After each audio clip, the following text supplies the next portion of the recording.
Chapter 473. Imbaikong has many children and grandchildren. Do you think he would fork out 200 million high-grade spirit stones for a commoner's grandson? Yin Ji shook his head. The kidnapper's asking price is too high. He's demanding an exorbitant price.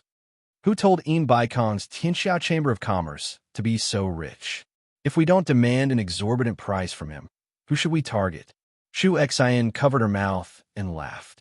This isn't a question of how much a grandson is worth.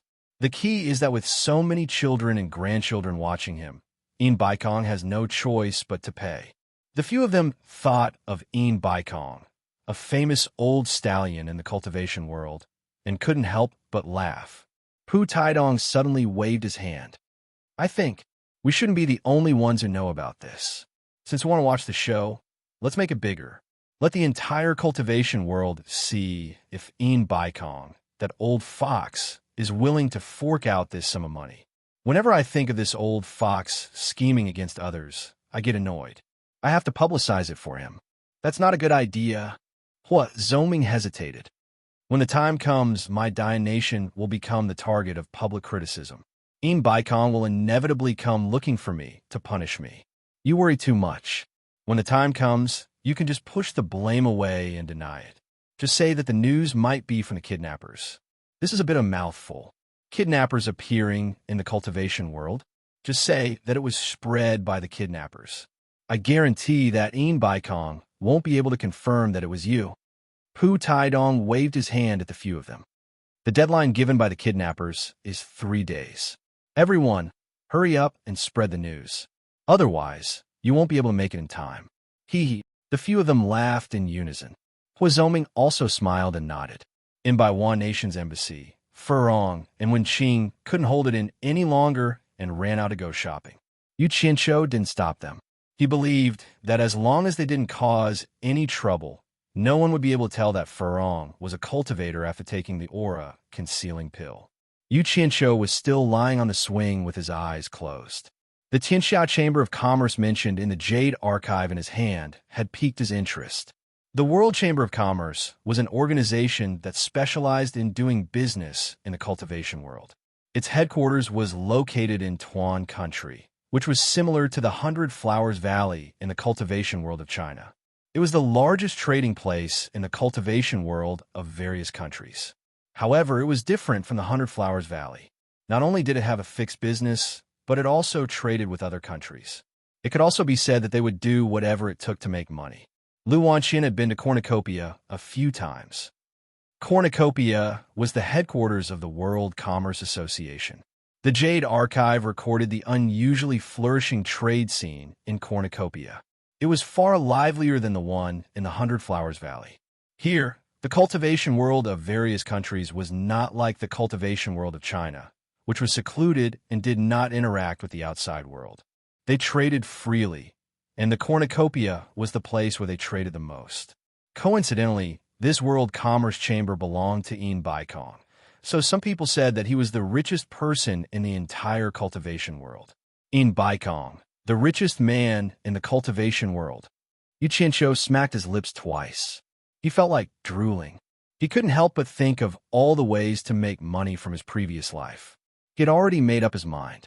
After he settled the matters here, he would definitely go to the most prosperous cornucopia in the cultivation world. While he was lying on the swing, drooling, he didn't know that his actions had already become the biggest scandal in the cultivation world under the influence of some people with ulterior motives. Imbaikong, the grandson of a late-stage divine transformation expert, had been kidnapped. The kidnappers demanded 200 million high-grade spirit stones as ransom. Even Jing Yuankong, who was flying at high speed in the sky, would not have thought that someone would use the method of communication to spread the news in the Jade archive he had on him to the various countries. Even the location to hand over the spirit stones was clearly stated. On top of Cornucopia's god of Wealth Peak, Imbaikong suddenly and inexplicably received many messages from his old friends. They were all asking about his grandson's kidnapping and the ransom demanded by the kidnappers. Imbaikong was completely confused by the questions. He only knew that something had happened to his grandson. Whether or not he had been kidnapped, he didn't know either. He had even mentally prepared himself for the worst.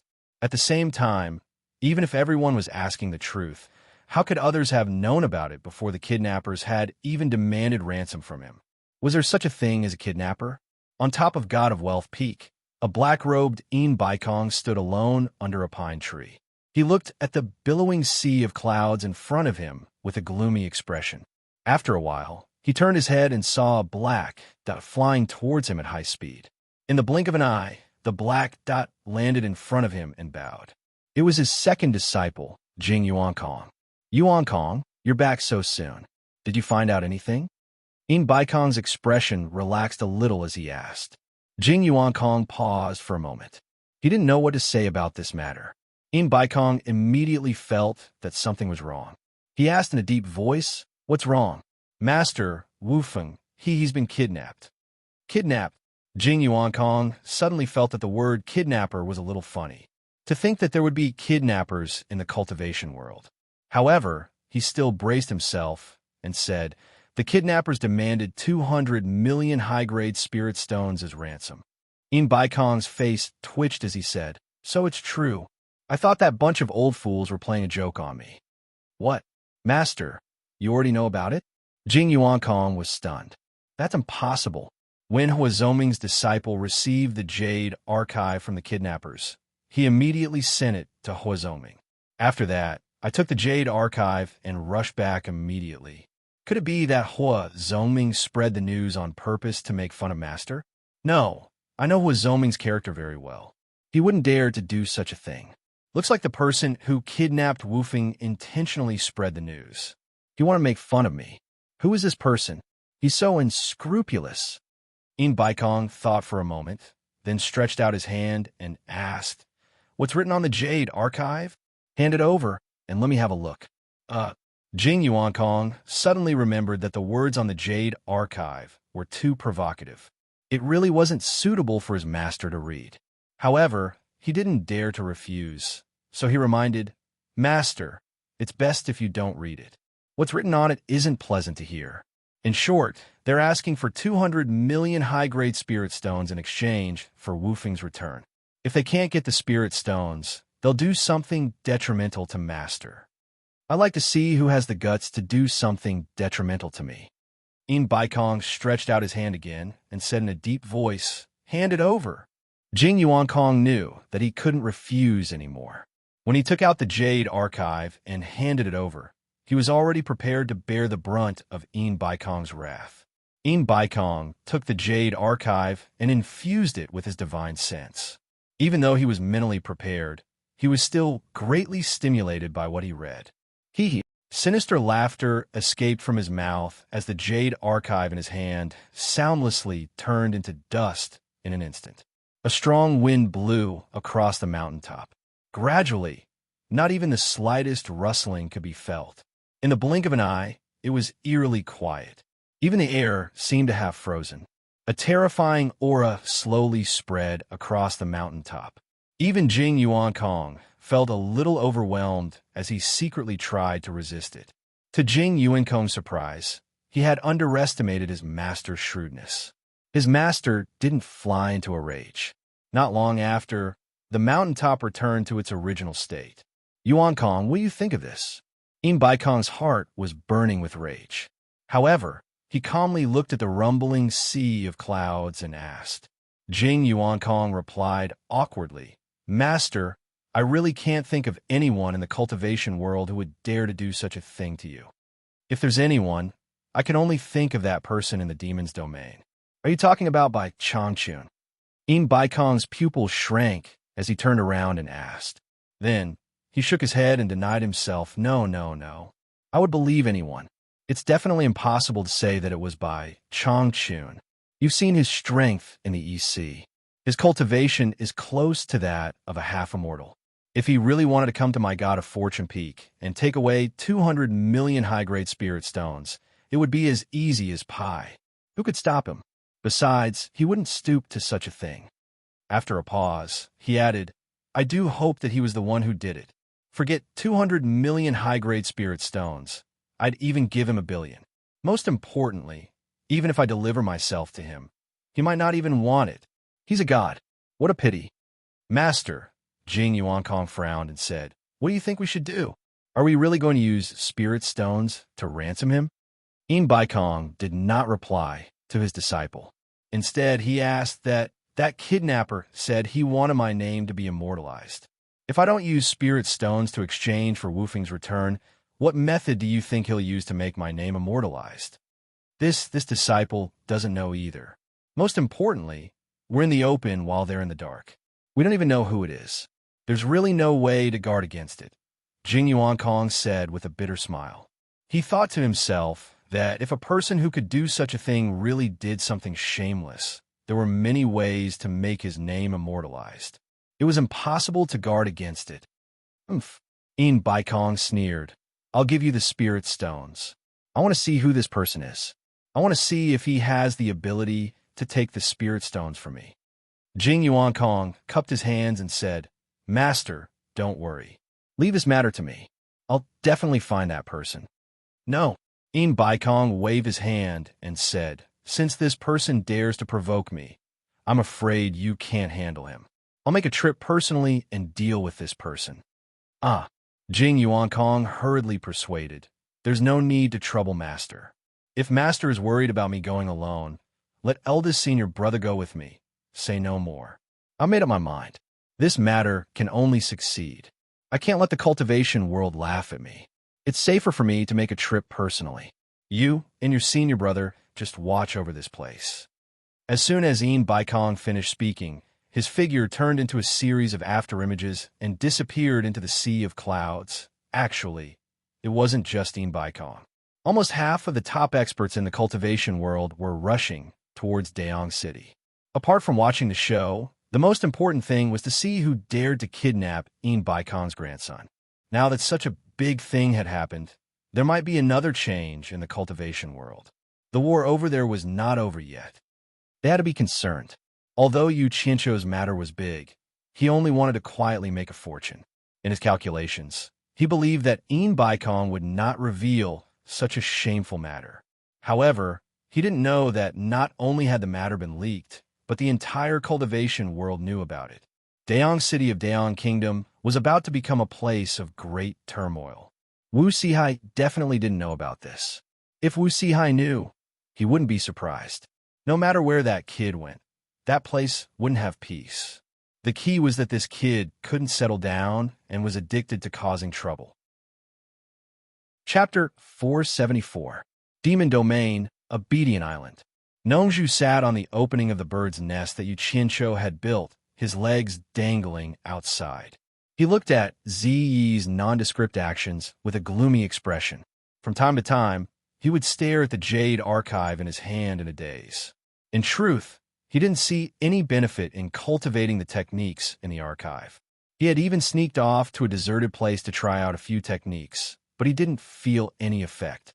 The only feeling he got was that he was tormenting someone. He also didn't feel any effect. Every time he came to ask his master for an explanation, Nongzhu would just give him vague answers. Ziyi himself was also at his wit's end. Nongzhu was truly speechless as he looked at the birdhouse he was sitting on. He couldn't imagine what Yu Qianzhou was thinking about all day that he would build a house on a tree. Extraordinary people doing extraordinary things. Nongzhu looked in the direction of Twilight Valley and sighed. For the past few days, Bai Changchun and the Southern Ming ancestor had been going there almost every day. Suddenly, there was a ripple in the air coming from the center of the island. Nongzhu's eyes brightened. With a yelp of surprise, he teleported to the front of the house. The ground was filled with high-grade spirit stones, arranged in an extremely complex pattern to form a pentagon. This was a message array that the Southern Ming ancestor had set up, fearing that Xianxian Island might need him for something urgent. This was to make it easier for disciples to contact him. Nongzhu immediately jumped into the empty space in the middle of the pentagon and yelled, "Who is it? Who is it? What's the matter?" "Master." You're not Master." "Who are you?" The voice replied in surprise. "I'm your uncle Nongzhu. If you have something to say, spit it out." Nongzhu's eyes turned, and he corrected himself. "Your master is currently busy. He said that if you have anything to say, tell me first, and I will pass it on to him." So it's Senior Gnomes? The other party hesitated for a moment, then decided that it wasn't anything important, so he relayed the news that an old friend of the Southern Ming ancestor had sent to Xianxian Island. There's such a thing? Nongzhu was stunned. Suddenly, an angry shout came from the sky. Nongzhu, what are you doing? It was the voice of Nan Ming Grand Elder. Without saying a word, Nongzhu hurriedly jumped out of the communication formation. Bai Changchun and the great ancestor of the south rushed over. The latter was furious and wanted to fight Nongzhu to the death. Bai Changchun also couldn't allow the two of them to fight on Obedient Island. With a flick of his finger, a wall of light appeared and blocked the two of them. The two of them stared at each other. Bai Changchun looked at Nongzhu and frowned. Nongzhu, what nonsense did you say to Xianxian Island? He was also a little angry. After all, Ancestor Nanming was his guest.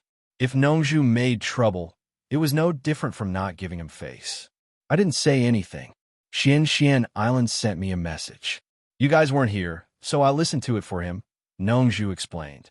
Stop it. You're meddling in other people's business. Ancestor Nanming spat.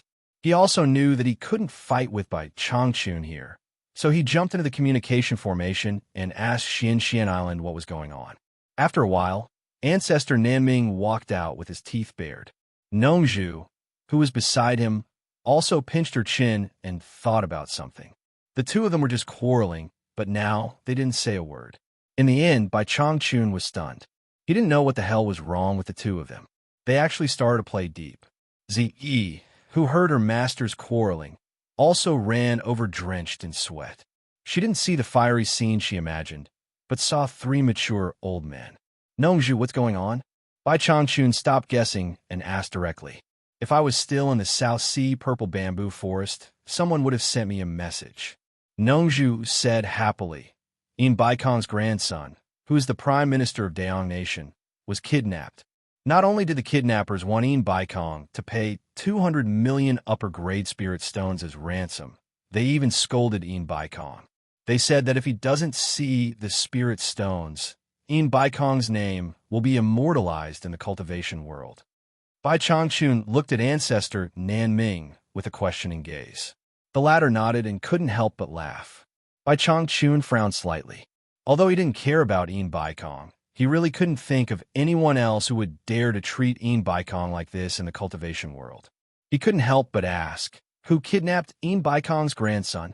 Nongzhu and Ancestor Nanming shook their heads together. The latter said, We still don't know who it is, but I believe that the truth will be revealed 2 days later when we pay the spirit stones to exchange for him. Yes. Who is it? It's obvious that they targeted In Baikong's World Chamber of Commerce, which is the richest in the cultivation world. They're really bold. Nongzhu rubbed her chin and said. The few of them fell into deep thought. For a while, they really couldn't think of who did this. Zi, who was at the side, had a face full of doubt. Her eyeballs kept rolling, and her suspicious expression became more and more obvious. After hesitating for a long time, she said weakly, Master, it's very likely that Yu Qianqiu did it. The few of them were startled by his words. Even Ancestor Nanming was no exception. During this period of time, he had always been curious about what kind of disciple a person like Bai Changchun would take, so he had asked a lot about Yu Qianqiu. Zi, you shut up. You can't talk about this kind of thing. With your status as senior Bai, how could his disciple do? Nongzhu reprimanded her righteously, but she couldn't continue speaking. Her face was full of confusion. With Bai Changchun's character, he definitely wouldn't do those sneaky things. But that disciple of his, there was really nothing that he didn't dare to do. It was indeed a little hard to say. Why are you so sure that it's Yu Qianqiu who did it? Nongzhu asked. Zi shook her head and said, No reason.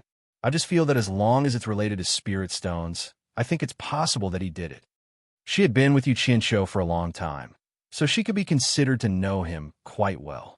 That guy wouldn't even let a dead person go for spirit stones. Did he need any other reason to suspect him? Nongzhu glanced at Bai Changchun, whose eyebrows were twitching, and shouted, What kind of logic is this? How can there be such a hasty judgment?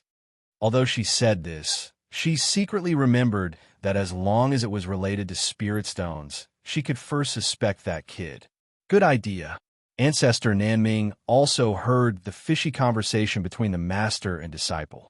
He stuck his red-haired head over and asked curiously, "Could it really be you Qianqiu who did it?" "Impossible." Bai Changchun shook his head and said, "My disciple's cultivation hasn't even reached the crossing calamity stage. No matter how bold he is, he wouldn't dare to provoke Baikong." Ancestor Nanming looked at him with a strange expression and said in a seemingly unintentional manner, "Maybe he's relying on you as his master to back him up. There's no reason for him to be afraid of Baikong. If Baikong knew that you're his master, would he still dare to touch him?" "Probably not," Bai Changchun denied again. However, when he thought of the 3 jade pendants he gave to Yu Qianqiu, he more or less had some doubts in his heart. "Old Bai, don't speak too early." Nongzhu laughed and said, "The timing is too coincidental. You just want to wander around the various countries, and that Prime Minister of Dying Kingdom was kidnapped." "Huh. Moreover, I can't think of anyone who would have the guts to touch Baikong's people. Your disciple is extremely bold. This has nothing to do with the level of cultivation." "Nonsense." Bai Changchun swung his sleeves and turned around to return to the big house. The 3 of them looked at each other in dismay.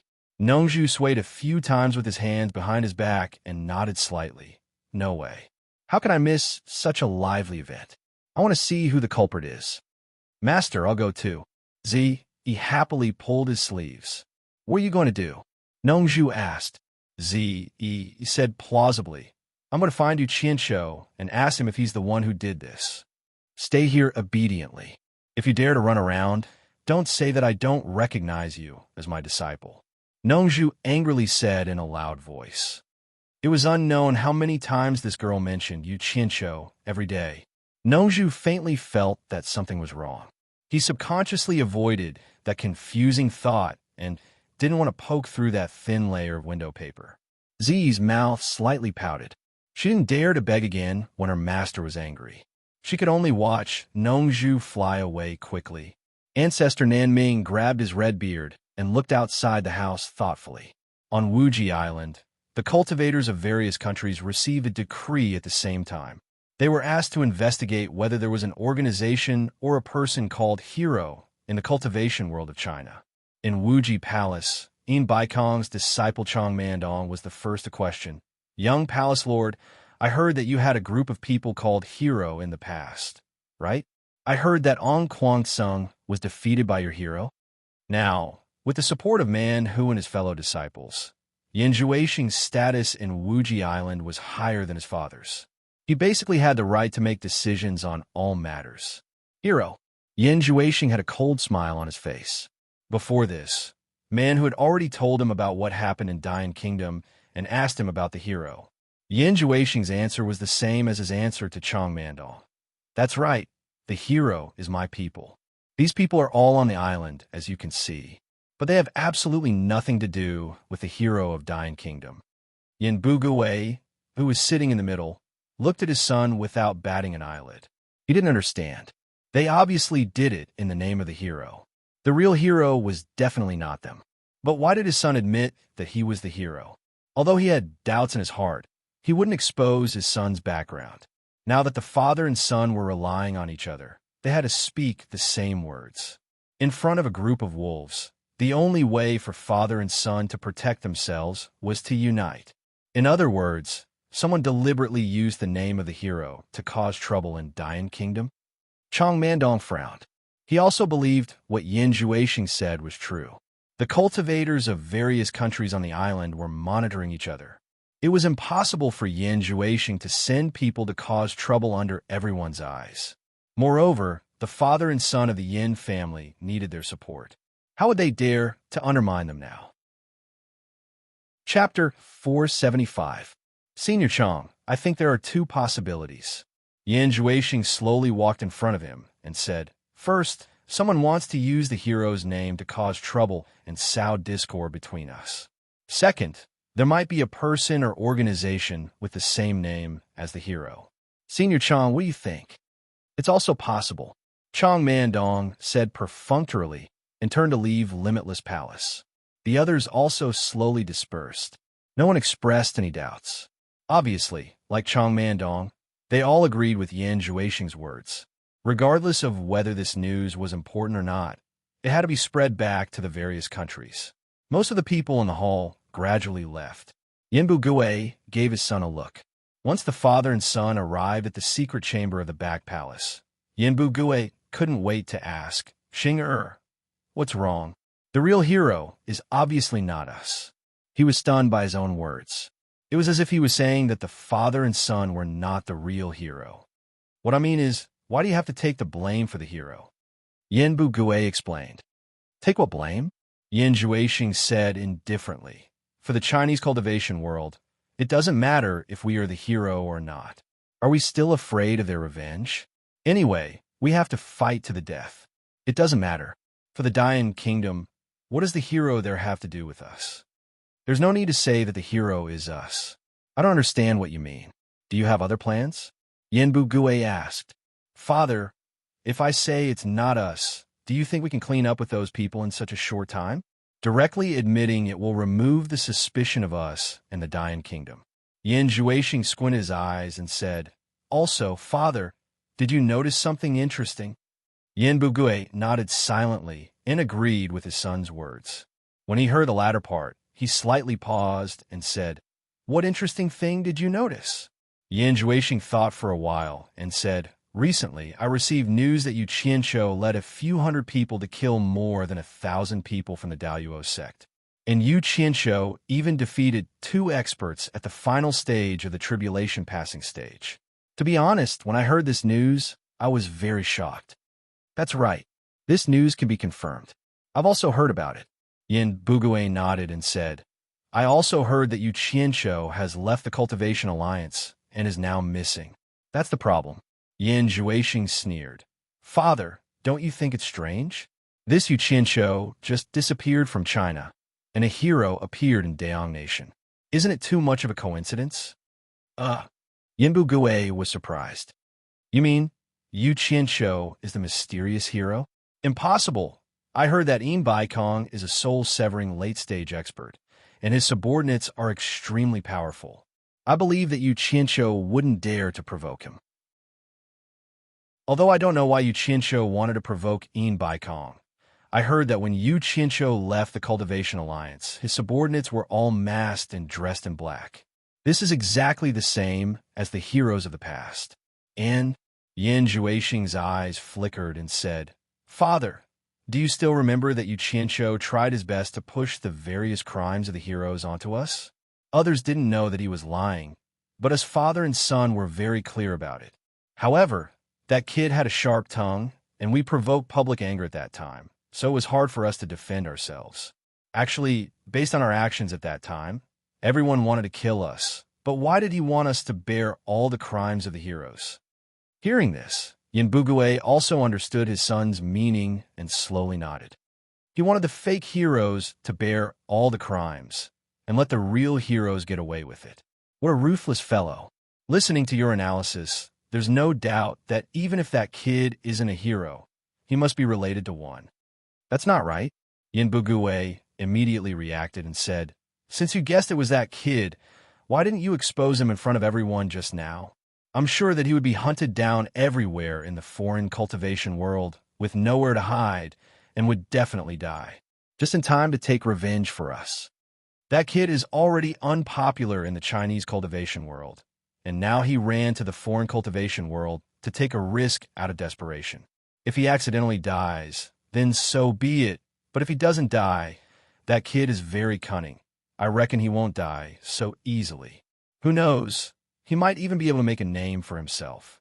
Yan Zhuixing turned around and said with a smile, Father, don't you think that if we have something that can kill that kid, it might be of some use to us in the future? You're saying, if that guy really does make a name for himself in the foreign cultivation world, we can use this to threaten him at the crucial moment? Yin Bugui finally understood. That's right. I don't believe that he dares to go against a huge force like Baikong. With this in our hands, when the time comes, no matter in the Chinese cultivation world or the foreign cultivation world, he will have to listen to us obediently. Yin Juexing smiled with some satisfaction and said, "So, why should I reveal Yu Qianzhou's background now? If we do that, what's in it for us? Keeping Yu Qianzhou's weakness is the most beneficial thing for us." Yin Bugue looked at his son and nodded with satisfaction. With such a son, what more could he ask for? The father and son hid in the secret room and made every possible plan. But when the time came to face Yu Qianzhou, would these plans really work? After all, man proposes, God disposes, and the world is unpredictable. In the embassy of Baiwan Kingdom, when Yi Yuan received two pieces of news, one bad and one good. The bad news was that because of the disappearance of the Prime Minister of Dying Kingdom, they decided to postpone the selection of the Prince Consort, so everyone would definitely have to stay for a period of time. The good news was that Baiwan Kingdom sent him a message, asking him to entertain Mr. Nongzhu well. An early divine transformation cultivator from the Sage Sect, which the royal family relied on, had come to visit Mr. Nongzhu. When Yi Yuan heard this news, he immediately became excited. To be able to meet the top expert of the Sage Sect was a good thing, and he might even be rewarded with elixirs. He originally wanted to tell Yu Qianzhou about this in advance, but he felt that it was too shallow to do so. Mr. Nongzhu was a figure of the same generation as the elder ancestor. Why would he care about an expert from the Sage Sect? If he told Mr. Nongzhu about it, he might be suspected of making Mr. Nongzhu wait, and he was afraid that it would make Mr. Nongzhu unhappy. After thinking about it, Yi Yuan decided that it was better not to say it. However, it was his self-righteous decision that caused Yu Qianzhou to complain again and again. At Huazhongming's Lightshine Peak, there were many top experts of the cultivation world gathered. Lightshine Peak could be said to have never been so lively. There were more than 100 divine transformation experts. Just the reception alone was enough to make some of the disciples on the mountain extremely busy. In fact, this was something that could not be helped. Since everyone had come to Huazhongming's territory, they naturally had to greet the master first. After these people arrived one after another, everyone thought that it was about time, but who knew that an unexpected person would come? Yin Baikong had personally arrived. When Yin Baikong entered the Great Light Palace and saw this group of people, his face immediately turned ashen. Needless to say, they were definitely here to see him. Otherwise, Huazhongming's Lightshine Peak would not have the face to attract so many divine transformation experts to chat and brag. Everyone is indeed in a good mood. I did not think that my grandson would be able to attract so many people. Yin Baikong looked around and sneered. These words were a little harsh. It was obvious that he was scolding everyone. However, this old man was very strong, and no one else who had reached the divine transformation final stage had come, so no one could suppress this old man. Everyone could only pretend that they did not hear him. Huazhongming shook his head and smiled bitterly. Just as he was about to invite him to take a seat, he suddenly heard someone laughing outside. Yin Baikong, your skin is really thick. You have so many grandchildren. Who cares about all of them? We are all flocking to the hero who kidnapped your grandson. How can we not see such a hero?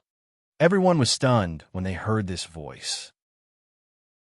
There were not many people in the cultivation world who dared to talk back to Yin Baikong, but from the familiar tone, they immediately thought of who it was. Shu Xian of the Country of Women even stood up and said in high spirits, "It's Nongzhu." Everyone followed Yin Baikong and turned around. They saw Nongzhu walking in with a smile and cupped her hands in greeting. Huh. The hall was instantly filled with all kinds of laughter. Most people stood up and greeted, "Nongzhu is here." Compared to the scene when Yin Baikong came in, it was like the difference between heaven and earth. One could imagine that Nongzhu's popularity in the cultivation world was not bad. Yin Baikong coldly snorted.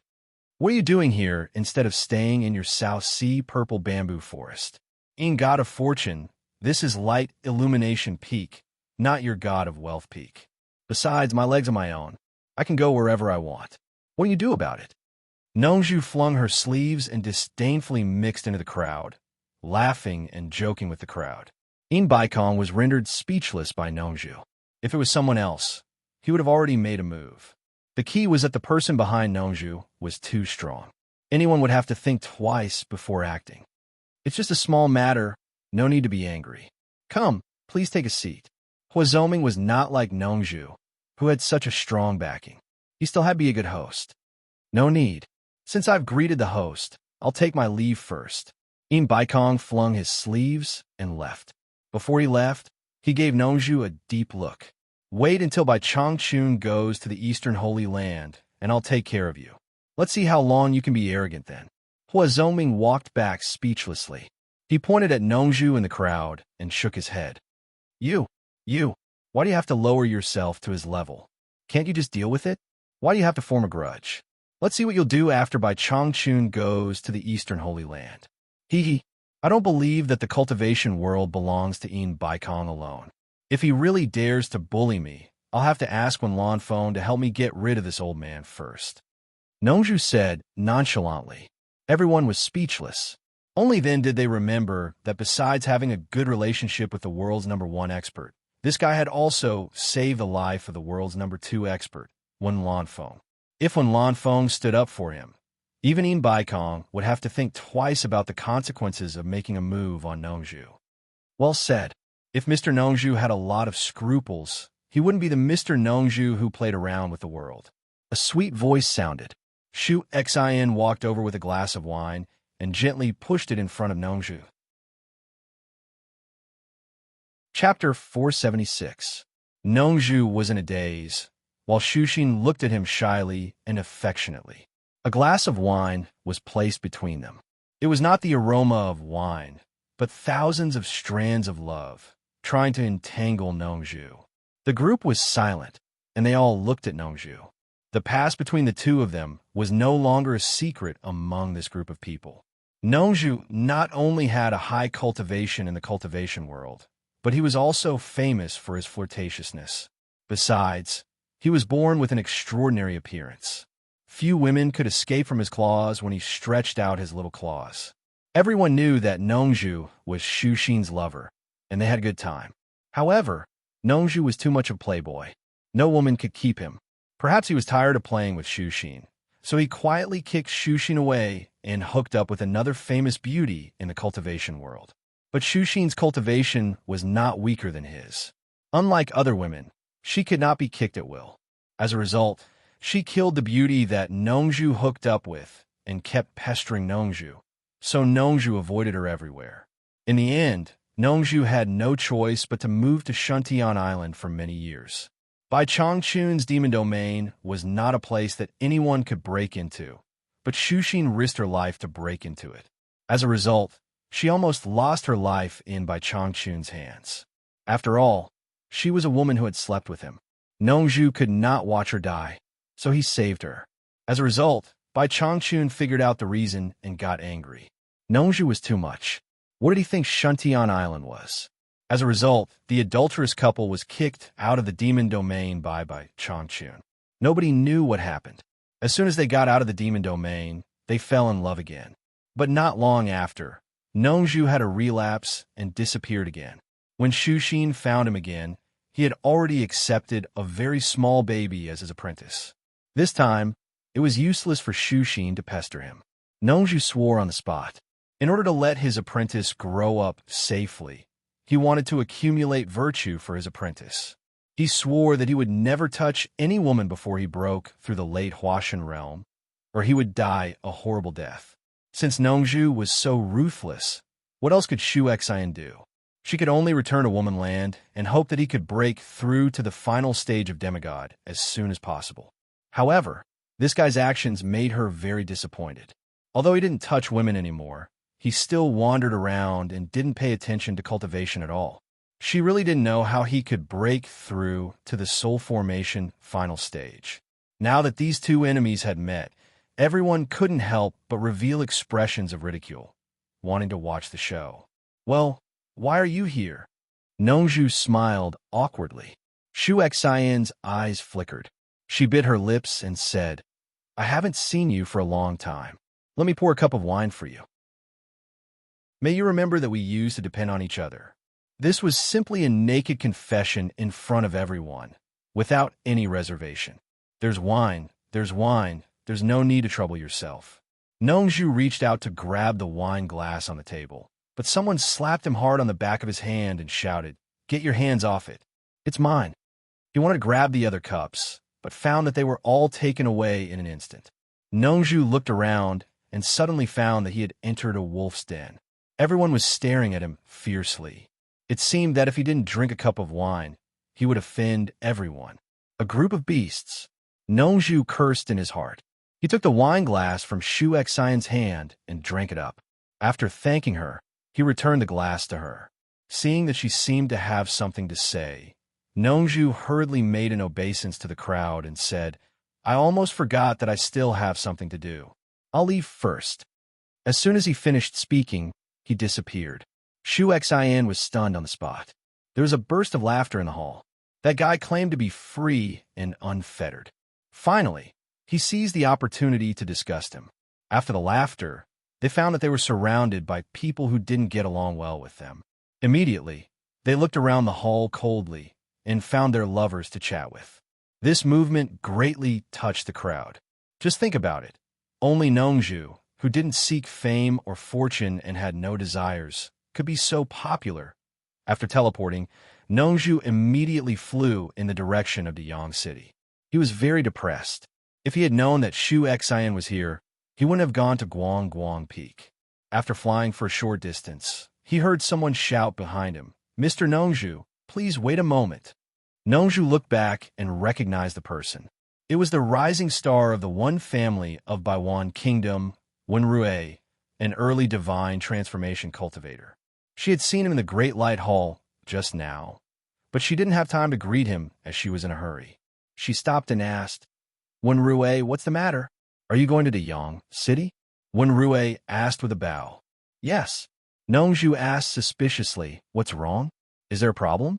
"I guess that you're also going to Yang City, so I said goodbye in advance and came to catch up with you. I want to go to the Yang City with you," Wenrui said with a smile. "Oh, then let's go together," Nongju said indifferently. So the two of them flew together and soared high up in the sky. Wenrui said as he flew, "Recently, I learned that the younger generation of the Wen family had accidentally offended you. I'm very grateful that you did not take it to heart." What do you mean?" Nongju was a little puzzled by his words. Wenrui said with a smile, "You don't have to hide anything for the younger generation. They have already reported everything back to Baiwan Kingdom. Since you're not going to pursue it, I will not pursue it either." Nongju was already flying in the clouds, and his words were completely out of place, so she was completely confused. Then she heard him say, "Oh yes, you are staying in the embassy. Did they treat you poorly?" These words were like a dose of refreshing medicine that made Nongju's thoughts quickly become active. She squinted her eyes, and a sharp cold light flashed across them. She casually answered Wenrui, but in her heart, she snorted coldly. "It seems that someone is impersonating me. This Yang City is really strange. Not only did someone kidnap Inbaikon's grandson, but there is also someone impersonating me." When these two things were linked together, Nongju was slightly startled. She thought to herself, could it be that these two things were done by that kid? Otherwise, why would that guy impersonate me out of all people? He already had a plan in his heart. If the person impersonating him in Baiwan Kingdom's embassy was really Yu Qianshou, then there was no doubt that Baikon's grandson was kidnapped by that guy. With this thought, Nongju could not help but look forward to it. A trace of a smirk appeared on her face. She was anxious to see if that person was really that kid. Not long after, both of them landed in Baiwan Kingdom's embassy. The sudden appearance of the two surprised the guards in the residence. Wen Yuan did not know who they were. Fortunately, Wenbai knew Wenrui and avoided a misunderstanding. Wenrui felt a little strange. Why did these two juniors seem to have never seen Nongju before? Didn't they say that both of them had dealings with Nongju before? He could not help but ask, "Mr. Nongju?" Nongju raised his hand and stopped him from continuing. He smiled faintly and said, "Please take me to see Mr. Nongju. He and I are old friends." Wenrui immediately let out an ah. He did not know what he was up to. Wen Yuan and Wenbai did not dare to be negligent. They immediately bowed to accept the order and led the way. The small courtyard was green and quiet. Usually, No one would dare to disturb it. However, a series of footsteps broke the tranquility of the small courtyard. Zhang Peng immediately turned around and shouted, "How dare you? Who dares to trespass here?" Suddenly, he saw two cultivators with storage bags following behind when Yu Yuan and went by. Zhang Peng's pupils shrank slightly. He could not see through their cultivation. Nongzhu glanced at Zhang Peng, and her eyes fell on the swing. There was a person lying on it. He did not even open his eyes and looked completely calm in the face of chaos. To Nongzhu's surprise, this person was not Yu Qianqiu. When Yu Yuan was about to explain, when he heard Rui shout in a deep voice, "Who are you two?" he also had a vague idea of what was going on. Who is shouting here? Yu Qianqiu slowly opened his eyes and turned his head to look. It would have been fine if he did not look, but when he did, he was shocked. He immediately jumped up from the swing and stared at Nongzhu. Nongzhu's shocked eyes gradually melted, and a trace of a smile appeared on her face. Yu Qianqiu's voice, Yu Qianqiu's figure, Yu Qianqiu's cunning eyes, and the unfathomable cultivation. This guy actually disguised himself. If it were not for his jump and his voice, he would have almost deceived himself. The atmosphere was a little strange. When Yu Yuan and Wenbai looked at each other and were a little puzzled. The clan elder should know Mr. Nongzhu. Why did he ask this question? Did the clan elder not know Mr. Nongzhu? Clan elder, Wenbai said to Rui anxiously, "This is Mr. Nongzhu." He pointed at Yu Qianqiu as he said this. Nonsense. How can I not know Mr. Nongzhu? If he is Mr. Nongzhu, then who is this Mr. Nongzhu? Rui pointed at Yu Qianqiu and then at Nongzhu. Even he felt a little tongue-tied when he said this. Then he pointed at Yu Qianqiu and shouted, "How dare you? Who are you?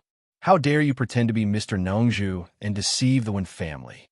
He was about to lose his temper, but found that he could not see through the person's cultivation. He is Mr. Nongzhu? When Yu Yuan and Wenbai said in unison. The two of them quickly looked at the person in front of them.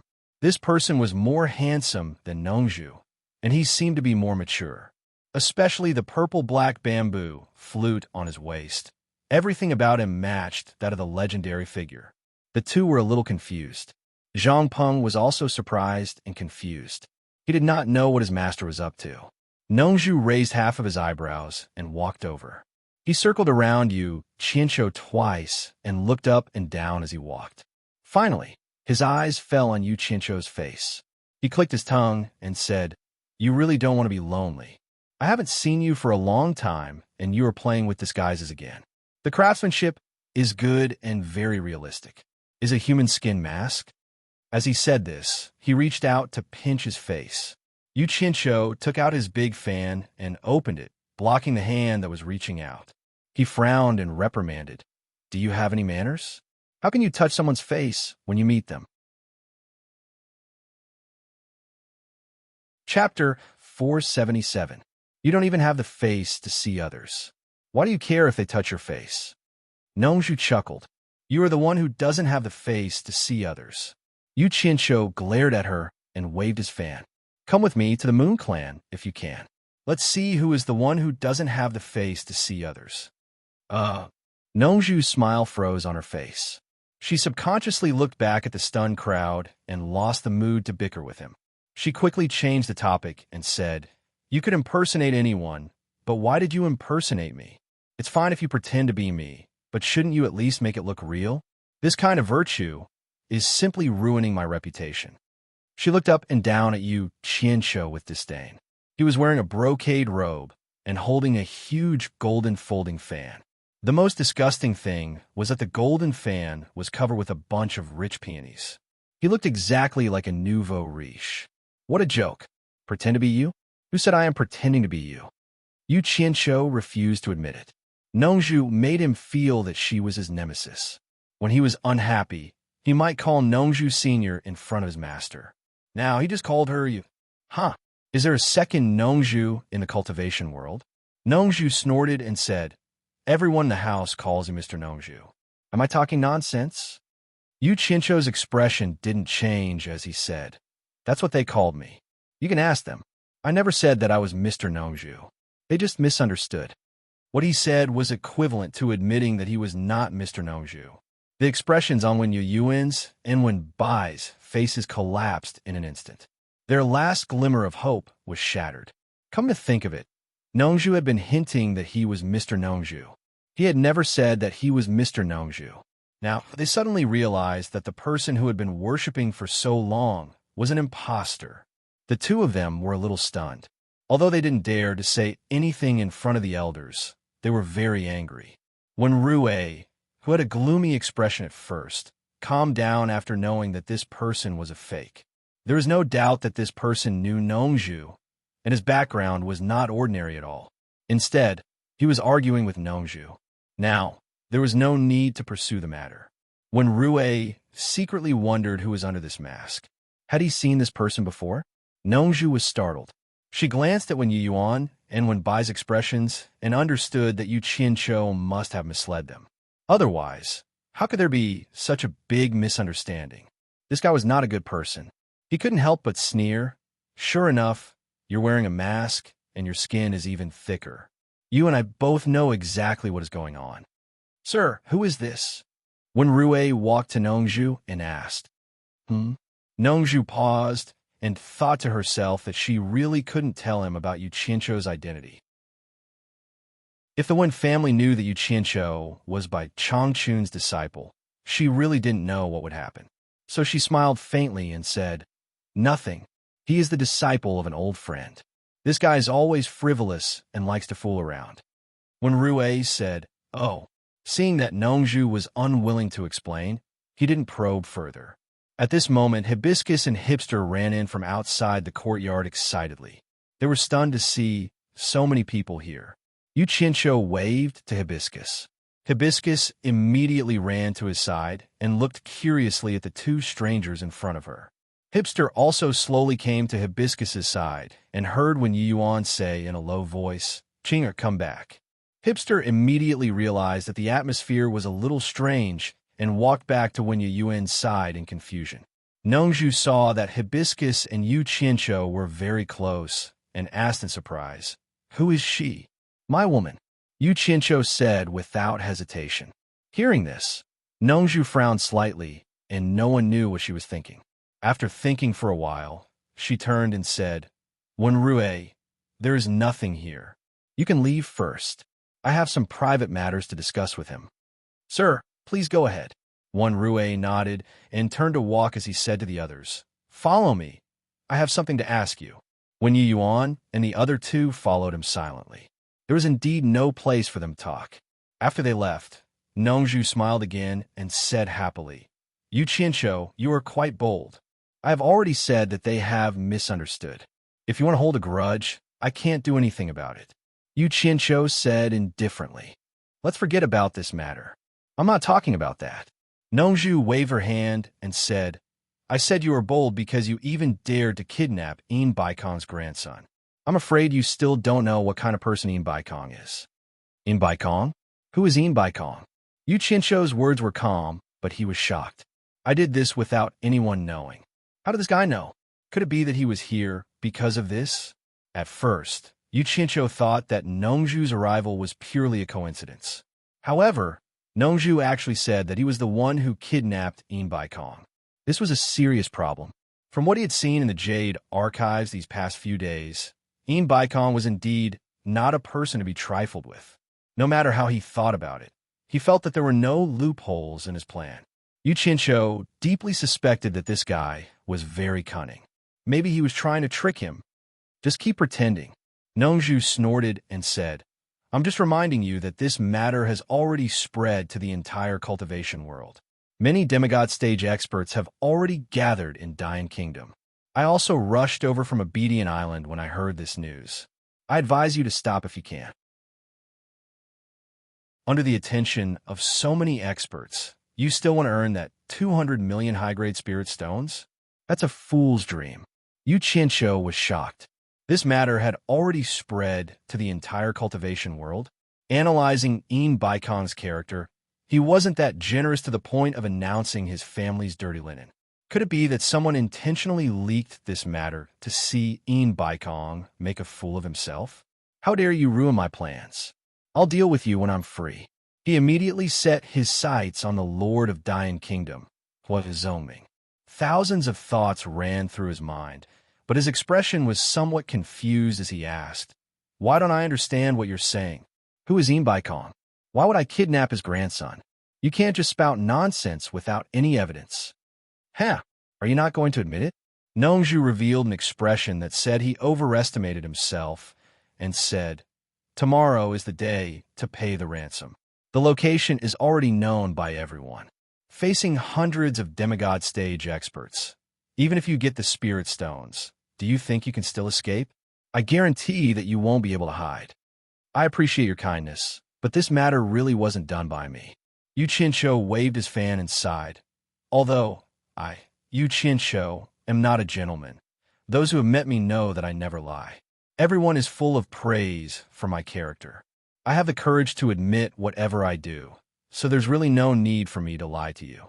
If it was really done by me, I would definitely do it openly." "Nonsense." Nongzhu waved her hand and interrupted him. She instantly rolled her eyes at him and sneered. "Don't boast about your character. I've heard from Ze that you are a big liar. No matter where he goes, he doesn't care whether others approve of him or not. He first praises his own character to the point of blooming flowers, but behind the scenes, he always does such sneaky things." Hearing this, Furong glared at Nongzhu angrily. How dare she talk about her man like this? Zhang Peng, who was at the side, lowered his head and pretended not to hear anything. His master's ability to lie without blinking made him feel inferior. He hesitated, not knowing if he should learn this skill or not. Yu Qinsho gritted his teeth and said, "She follows me, and I provide her with good food and drinks every day. I didn't expect that she would dare to slander me behind my back. Well, when we meet, I'll teach you a lesson." Nongzhu's face instantly darkened. She sneered and said, "How do you want to teach her a lesson? Come on, tell me." A faint murderous aura spread out, and a flock of birds on the trees in the courtyard suddenly flew away in fright. In the blink of an eye, the whole courtyard became terrifyingly quiet, shrouded by an aura that made people's hearts palpitate. With just one sentence, Yu Qinsho poked Nongzhu's reverse scale. Furong and Zhang Peng were shocked. They had never encountered such a majestic and terrifying aura. Only now did they realize how terrifying the person in front of them was. Yu Qinsho was slightly stunned. He immediately thought of the scene when Nongzhu risked her life to save Ze in Shantian Island. He secretly cursed his bad luck. Why bother with this pair of father and daughter? He just needed to make his own fortune. With a plan in mind, he snorted and said, "Of course I'll teach her a lesson. It's impossible for me to teach her animal play. Want to learn? You can either figure out yourself, or let her find my master herself." He seemed to be unwilling to admit defeat, but only he knew that he had already admitted defeat. Furong and Zhang Peng were attracted by the master he mentioned. Nongzhu's face instantly brightened up, and her mouth turned into a semicircle. The threatening, murderous aura in the courtyard just now disappeared in a blink of an eye. He nodded and said, "This is the matter of you juniors. I won't interfere." His expression became much more relaxed. He was a veteran in the field of love. He already felt that Ze had developed a kind of dependence on Yu Qinsho. If this dependence was allowed to develop, it would be out of control. The only way was to nip it in the bud. In fact, he also understood that it was impossible to keep his daughter by his side forever. The key was that, as a father, he only wanted to find a reliable person for his daughter. This request was not too much. Nongzhu also seriously considered and observed Yu Qinsho, but she found that this guy was too adventurous. The wild nature in his bones made people feel that he could destroy the world. He did all kinds of unimaginable things, but there was nothing he did not dare to do. He was simply making enemies everywhere. It was fine if Bai Changchun was here, but what if he was gone in the future? Who could protect him? Who could be lucky all his life? Therefore, Nongzhu felt that it was a very dangerous thing to entrust his daughter to Yu Qinsho. Maybe she would become a widow one day. He did not expect his daughter's future husband to be very powerful in the cultivation world, but he hoped that he could accompany his daughter to live a peaceful and happy life. He thought that this request was not too much. Now hearing Yuchincho's words, he was greatly relieved. It didn't matter whether he taught his daughter animal play or not. It didn't matter even if she didn't learn it for the rest of her life. As long as you stay away from my daughter. Chapter 478. Yuchincho was just giving himself a way out. He didn't know what Nongzhu was thinking. I will stay here for a few more days. You have a good relationship with the Wen family. Please help me inform them, so that they won't think that I lied to them. Yuchincho didn't bother to be polite to Nongzhu and gave her an order. In fact, Nongzhu was a very easygoing person and didn't care much. But she said strangely, "You lied to them, and you still have the face to continue living here?" Then she suddenly realized, "I see. You haven't gotten the ransom yet. Are you going to leave after getting the spirit stones? No matter what you say, I solemnly declare that I, Yuchincho, am not as bad as you think." Yuchincho pointed at Zhang Peng and said, "He has taken a fancy to the princess of the Daong nation. He borrowed the identity of the Baiwan nation to participate in this competition to find a son-in-law. For some reason, he rejected the competition. When the competition is over, we will leave. It's not what you think." Zhang Peng, who was silent, almost bit his tongue. "Master, it was you who arranged for me to go. How did it turn to me liking the princess of Daong Kingdom?" Nongzhu glanced at Zhang Peng and said, "What's so good about being the prince's son-in-law? Hey, it's a waste if you don't cultivate it." Nongzhu walked around Zhang Peng and looked at him carefully. But he was just looking and had no interest in taking in disciples. Even Nongzhu couldn't see through Zhang Peng's cultivation. This made Yuchincho more confident about the efficacy of the restraining breath pill. Yuchincho said expressionlessly, to each his own. What he meant was, "What do you care? Oh, since we met, I'll go and join in the fun." Nongzhu said indifferently. In fact, she suspected that Yuchincho was up to something and wanted to go and see. "Up to you," Yuchincho said as he laid down on the swing and pretended to sleep. Nongzhu smirked and turned to leave. Before he left, he gave Hibiscus a few more glances and discovered that she was also immortal. He was truly speechless. It seemed like this fellow had mortal fetishes and liked to mingle with mortals. But it was none of his business. After Nongzhu found Wen Rui and the others and learned that there was indeed a competition to select the emperor's son-in-law, she decided to stay for a few days. Instead, he made up his mind to stay in the same courtyard as Yuchincho. He had to observe him carefully to see what he was up to. In this embassy, when Chongzheng was probably the most depressed one, he didn't expect to meet a liar, and the liar actually made an emperor wish to him. In addition to being depressed, his thoughts fell on the serious Nongzhu, hoping to find a chance to get close to her. Hipster, on the other hand, was a bit better. She was just a bit disappointed. Although she had been bullied by Yuchincho for nothing, and he had even promised her the dream of eternal youth, she had indeed fallen for Furon. She had a high status since she was a child and didn't have any real friends. It could be said that she was afraid of loneliness. However, Hibiscus made her see the hope of being friends. When Nongzhu returned to the small courtyard, she saw Yuchincho lying on the swing leisurely. She immediately walked over and said angrily, "Don't you know how to respect your elders? Move aside, disrespectful old man." Yuchincho rolled his eyes and jumped off the swing. He said to Zhang Peng, "You don't need a guard here anymore. Go back to the house and rest." After saying that, he directly pulled Hibiscus back to the house. Nongzhu lay on the swing proudly and found that it was indeed more comfortable. He immediately made a decision in his heart. After returning to the South Sea purple bamboo forest, he would also get this thing.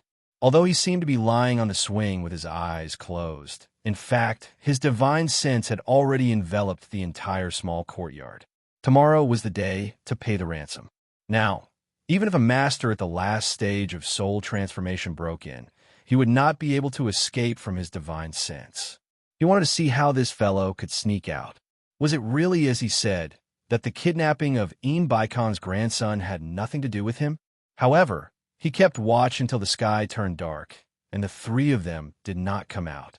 Nongju was slightly alert, and his divine sense quickly invaded the room to check.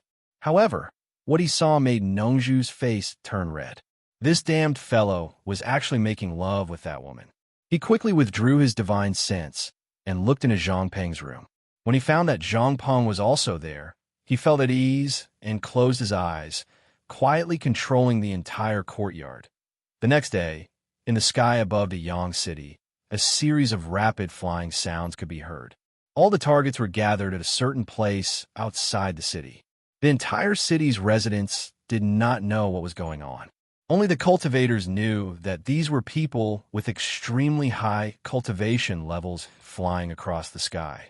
Nongju squinted and looked at the sky. He really wanted to fly into the sky to watch the show, but he gritted his teeth and decided to watch Yu Qianqiu to death. He did not believe that this matter had nothing to do with Yu Qianqiu. His divine sense quickly swept across Yu Qianqiu's room. A man and a woman were still sleeping soundly on the bed. It seemed that they had overindulged in debauchery. As time passed, Nongju was as anxious as ants scratching his heart. Such a big show was not far from the city, but he could not see it. Of course, it was not far for him, but for ordinary people, it would take them half a day to get there.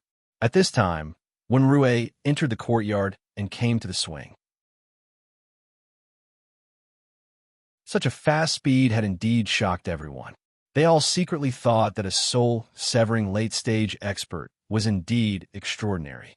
He was indeed not someone that ordinary experts could compare to. Baikong's cold eyes swept across the surroundings. His expression was truly not good, especially when he saw the group of people below. His face twitched uncontrollably. They simply did not know the meaning of death. Their cultivation was not that great, yet they dared to come and join in the fun. Baikong immediately laughed evilly and said, "Everyone really gave me face. I will remember this face." His gaze was like a sharp blade, causing the people below to lower their heads. None of the people below dared to look directly at him. From a meaning behind his words, it was clear that he wanted to remember the faces of those who came to join in the fun and find an opportunity to take revenge. However, no matter how high Baikong's cultivation was, it was impossible for him to remember the faces of so many people below. It was even more impossible for him to take revenge on them one by one. After all, not everyone was a rogue cultivator. Most of them had the backing of the cultivation world of various countries. They were not people that he could casually take revenge on just because he wanted to. His words were indeed a bit more threatening. Seeing the group of people below lower their heads because of his words, Baikong finally felt a bit more comfortable in his heart. He found a bit of a sense of superiority. He looked around and waited for the kidnappers to appear. However, he was immediately stunned. He also had the same doubts as everyone else. With so many people gathered here, would the kidnappers really appear? Wouldn't they be a bit too daring? Baikong even suspected that his grandson was already dead. It was purely the kidnappers who wanted to embarrass him and deliberately make fun of him. Just as his expression was uncertain, a loud rumble suddenly came from the valley. Everyone was slightly startled and quickly looked over.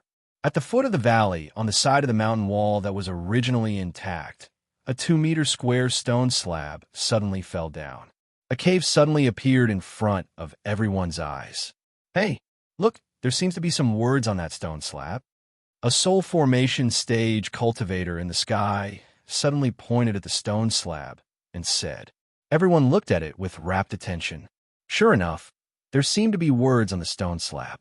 However, everyone was standing too high and the words were too small, so they couldn't see clearly.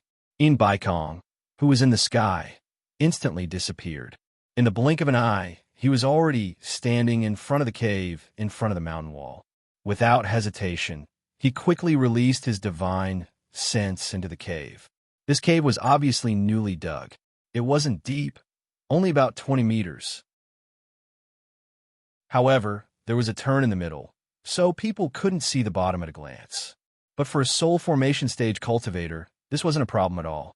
With a casual sweep of his divine sense, he was able to clearly see the situation inside.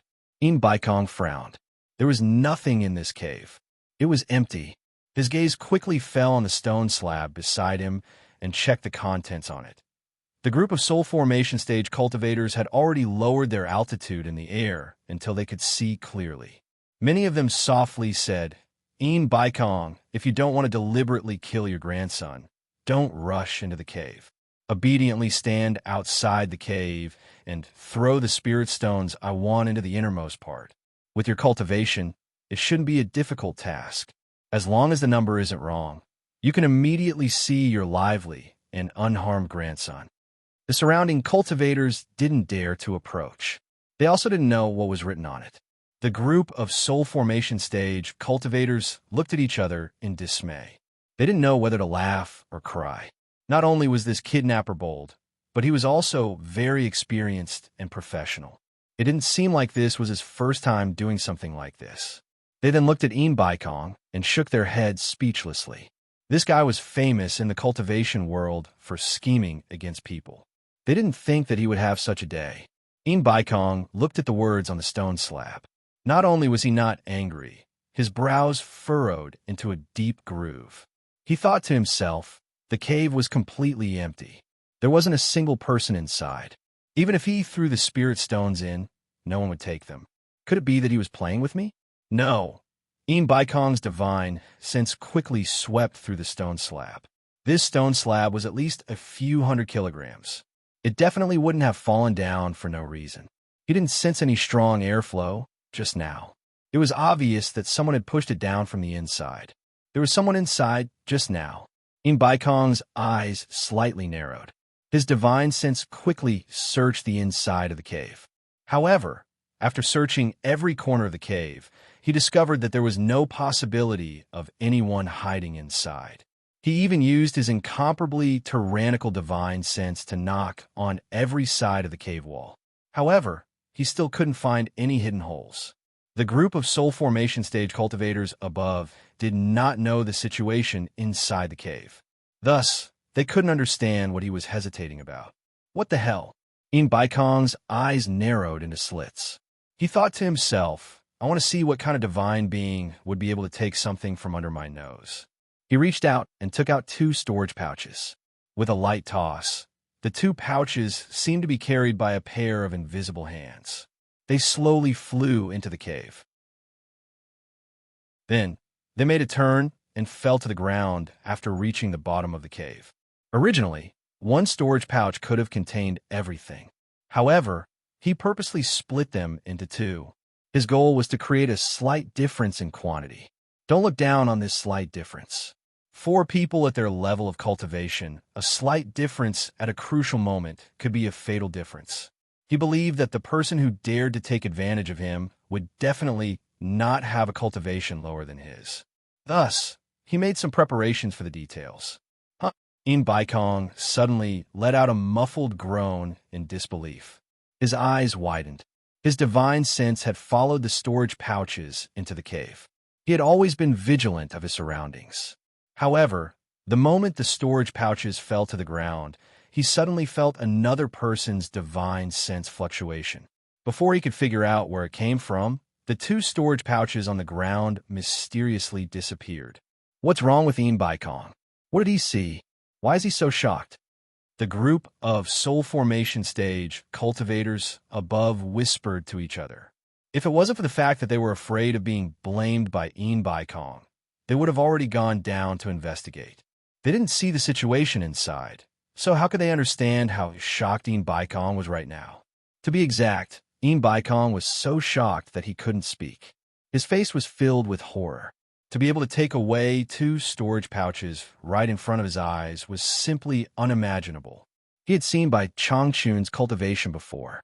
However, even if Bai Changchun personally came, with others blocking the cave entrance, it was impossible for Bai Changchun to take away the things in front of him without anyone noticing. Heavens! Could it be that there's someone in this world whose cultivation is higher than Bai Changchun's?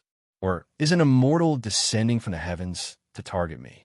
Baikong swallowed his saliva with difficulty at this moment in the cave where Wufeng and his family were imprisoned in Utopia. Yu Qianshou, who was dressed in black and had his face masked, quickly injected his divine sense into the two storage pouches. After a while, he nodded with satisfaction and laughed at the wounded Yin Wufeng. Your grandfather, Yin Baikong, is indeed a man of his word. 200 million upper-grade spiritual stones are not a small amount. You're rich, as expected of the owner of the World Trading Company. Haha. You put them away. Yin Wufeng looked at the whip marks on his youngest son's body and said angrily, Who are you? Since you know that my grandfather is the owner of the World Trading Company, how dare you torture my family? Aren't you afraid that my grandfather will settle the score with you? Yin Baikong is nothing to me. Yu Qianshou sneered. Seeing that Yin Wufeng was about to bite, he waved his hand and said, This guy is itching for a beating. I'll give him a good memory before I leave. Beat him. Wham! A masked man in black waved the rattan in his hand, causing Yin Wufeng to wail and roll on the ground. Her family of women and children were so frightened that they burst into tears. How dare you talk back to me? You don't even have the awareness of being a prisoner. Yu Qianshou waved his hand again and said, Forget it. A few lashes will do. It'll be bad if he dies. Yin Baikong will scold me for not keeping my word. Damn it. I'm a most trustworthy person. Yin Wufeng was unrepentant. He glared at Yu Qianshou fiercely. Yu Qianshou chuckled and said, Don't look at me. Your grandfather has paid the ransom and will send you back soon. You should take care of your wife and children. If your grandfather refuses to pay the ransom, your family will have to part forever. What do you mean? Yin Wufeng's eyes widened as he roared. Nothing. Yu Qianshou chuckled and said, Your grandfather has paid the ransom, so of course I have to send you back. But I'm only paying the ransom for you. Do you understand what I mean?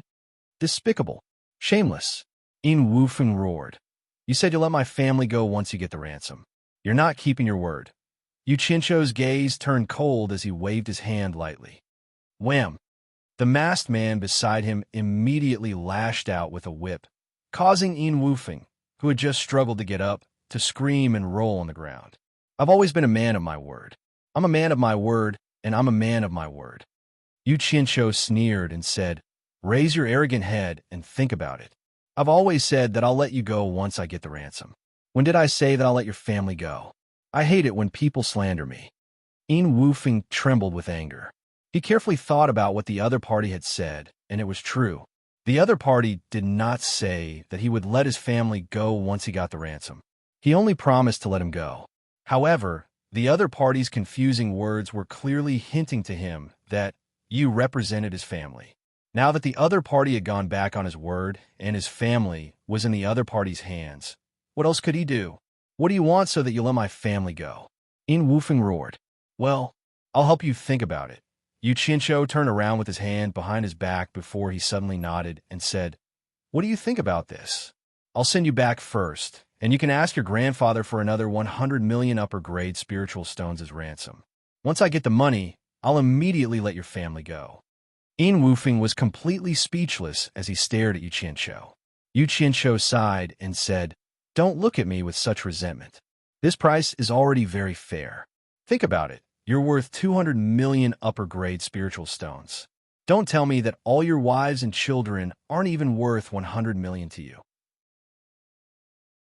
Will you go back on your word when the time comes? Yin Wufeng gritted his teeth and spat out word by word. Yu Qianshou waved his hand and said, No. Listen carefully this time. As long as I get another 100 million superior great spirit stones as ransom, I guarantee that I will return your entire family to you safe and sound, allowing you to reunite with your family. All right, I promise you. Yin Wufeng gritted his teeth and said, But I also have a favor to ask of you. I hope you can promise me. Yu Qianshou was slightly stunned and said, Tell me first and see if I can do it. I won't go back on my word. Perhaps I won't be able to get 100 million upper-grade spiritual stones in a short period of time, but I'll get it sooner or later. Yin Wufeng turned to look at his wife and children behind him and said, I beg you to give me some time. Yu Qianshou looked at him with a burning gaze and sighed in his heart. At least he's a man with a conscience. He's not as bad as Yin Baikong was described in the Jade archive, but I'm not bad either. I've only given you some physical pain in a little shock. I didn't do anything to you, and I haven't taken any of your lives yet. He remembered that in order to use the captured cultivators to scare this family, he had already killed them. Yu Qianqiu coughed and walked over to Yin Wufeng. He squatted down and patted Yin Wufeng's shoulder and said, "Don't blame me. Your grandfather, Yin Baikong, did something even worse than me. I'm only doing this to seek justice for those who died. I'll agree to your request, but I'll only give you 10 days. I won't wait after that." Yin Wufeng nodded silently. Yu Qianqiu smiled and told him a few things to note when handing over the ransom. Then he placed a finger on Yin Wufeng's neck and knocked him out. Then he grabbed him and carried him out of the cave. The women and children in the cave immediately cried nonstop, as if they were going to be separated by life and death. Little did they know that Yu Qianqiu had already made up his mind. Even if he couldn't get a single spiritual stone, he would still release them when the time came. On the other side, Yin Baikong saw that the 2 storage pouches had disappeared for a long time, but the other party still hadn't handed over the hostages. He subconsciously thought that he had been fooled. He was trembling with anger, but there was nothing he could do. It was his fault for not even noticing the other party's men. It was simply embarrassing if word got out. Chapter 479. His hands were crossed over his abdomen, slowly opened up, and his 10 fingers slowly opened up into claws. A faintly discernible qi began to circulate between his fingers, gathering into a faint light. Yin Baikong's black robe fluttered without any wind. He was like a motionless mountain, but it gave people the feeling that something terrifying was brewing in his body that was about to explode. Not good. Yin Baikong seems to be making a move. The soul-forming stage cultivator at the top had just spoken, but the others had already soared into the sky. They had obviously noticed it as well. What a joke. With Yin Baikong's cultivation, once he made a move, wouldn't it be a waste if they stood too close to be affected? The surrounding cultivators also noticed that something was wrong. Seeing the group of soul-forming stage cultivators in the sky fleeing, how could they not know the terror of Yin Baikong's eruption? In an instant, figures flew everywhere, each faster than the last. Yin Baikong, who was extremely furious, wanted to make a move. He wanted to destroy the cave in one fell swoop to vent the anger in his heart. However, just as the boundless true essence in his body was about to circulate, a weak moan suddenly came from the cave before it could be released. Yin Baikong was slightly startled. His divine sense was like lightning, filling the entire cave in an instant. Yin Wufeng, who was riddled with injuries, had appeared out of nowhere. He was looking around blankly as he climbed up, holding onto the cave wall as he walked step by step towards the light outside. The powerful aura that he had accumulated disappeared in a blink of an eye. Yin Baikong's forehead was covered in a thin layer of sweat. His opponent's cultivation was too high, not just a little higher than his. He was practically treating him like a blade of grass, toying with him however he wanted. It was truly frightening. Yin Baikong had never been so afraid before. Even when he was facing the world's #1 expert, Bai Chongqun, he had never felt so uneasy. The anger that had just been ignited was instantly extinguished. His opponent had completely ignored his existence. Yin Baikong did not dare to act rashly, because the consequences of destroying the cave would be unpredictable. The group of soul-forming stage cultivators in the sky could not help but exclaim in surprise. They had just noticed that Yin Baikong's aura was getting stronger, and it looked like he was on the verge of exploding. Why did he suddenly retract his aura? A person walked out of the cave in a swaying manner, immediately attracting everyone's attention. After not seeing strong light for a few days, Yin Wufeng subconsciously covered his eyes when he approached the cave entrance. After a while, he let go and saw the black-robed Yin Baikong standing outside the cave. He immediately ran over. "Grandfather!" With a sorrowful cry, Yin Wufeng knelt on the ground and kowtowed while crying. Wufeng is unfilial to have alarmed grandfather's presence. It's good that you're back. It was grandfather who implicated you. Yin Baikong's face revealed a rare trace of benevolence, but when he saw his grandson's ragged clothes and the lacerated flesh, he couldn't suppress his anger. causing his brows to tremble incessantly. He then shouted angrily towards the cave. "Who exactly are you? With your cultivation, why are you torturing a mortal?"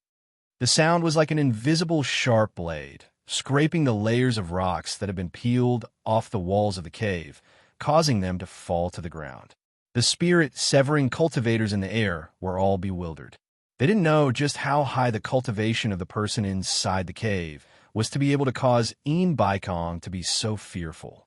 Even though he was so angry, he was still able to restrain himself and not make a move. Seeing that no one in the cave replied, Imbark looked around. Under the watchful eyes of the crowd, he knew that if he didn't act tough today, he would become a laughingstock for bullying the weak and fearing the strong. One must know that it was not shameful to submit to the world's #1 expert by Changchun, because no one dared to defy him. However, if he were to submit to this nameless person, then his Imbark's reputation would be ruined today. With this thought in mind, he couldn't care less about the other party's unfathomable cultivation. He shouted again, "Since you've come to me, then I, Imbark, will not shirk my responsibility. Do you dare to come out and fight me?" The people in the air and the surroundings immediately whispered to each other.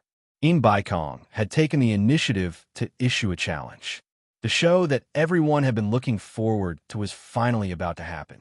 It had been a long time since they saw a spirit-severing expert make a move. However, after waiting for a long time, the thing that everyone was looking forward to did not happen. The mysterious expert still did not show himself. Instead, they heard Woofing's pleading voice, "Grandpa, please calm down. Your granddaughter-in-law and great-grandsons are in his hands. Please save them, Grandpa. I'll send you to the side first. It's dangerous here. It's not a place for you to stay." Imbark did not care about what he said. He looked around vigilantly and raised his hand to send him away. Unexpectedly, Woofing knelt down and hugged his leg, begging again, "Grandpa, please save them. Please save them. If you don't agree, they're dead." "Bastard, we don't even know where they are. How am I supposed to save them?" Imbark reprimanded. Spirit stones are enough. He said that if I pay another 100 million high-grade spirit stones as ransom, he'll release my family. Woofing hugged his leg and refused to let go. "You actually believe this kind of nonsense?" Imbark had the urge to slap him to death. It would have been fine if he did not say it, but now that he mentioned it, he only remembered that he paid 200 million high-grade spirit stones for the release of one person. Now, he wanted another 100 million. This was simply intolerable. This was too much. The group of soul formation realm cultivators in the air were paying attention to every movement below. The conversation between the grandfather and grandson left them speechless. This kidnapper was too greedy. He was not satisfied with just 200 million and released the people in batches. He even wanted to get 100 million. Did he think spirit stones were rocks that could be picked up as he pleased? "Grandpa, I beg you, try again. He promised me that he'll release everyone after he gets the spirit stones." Woofing begged.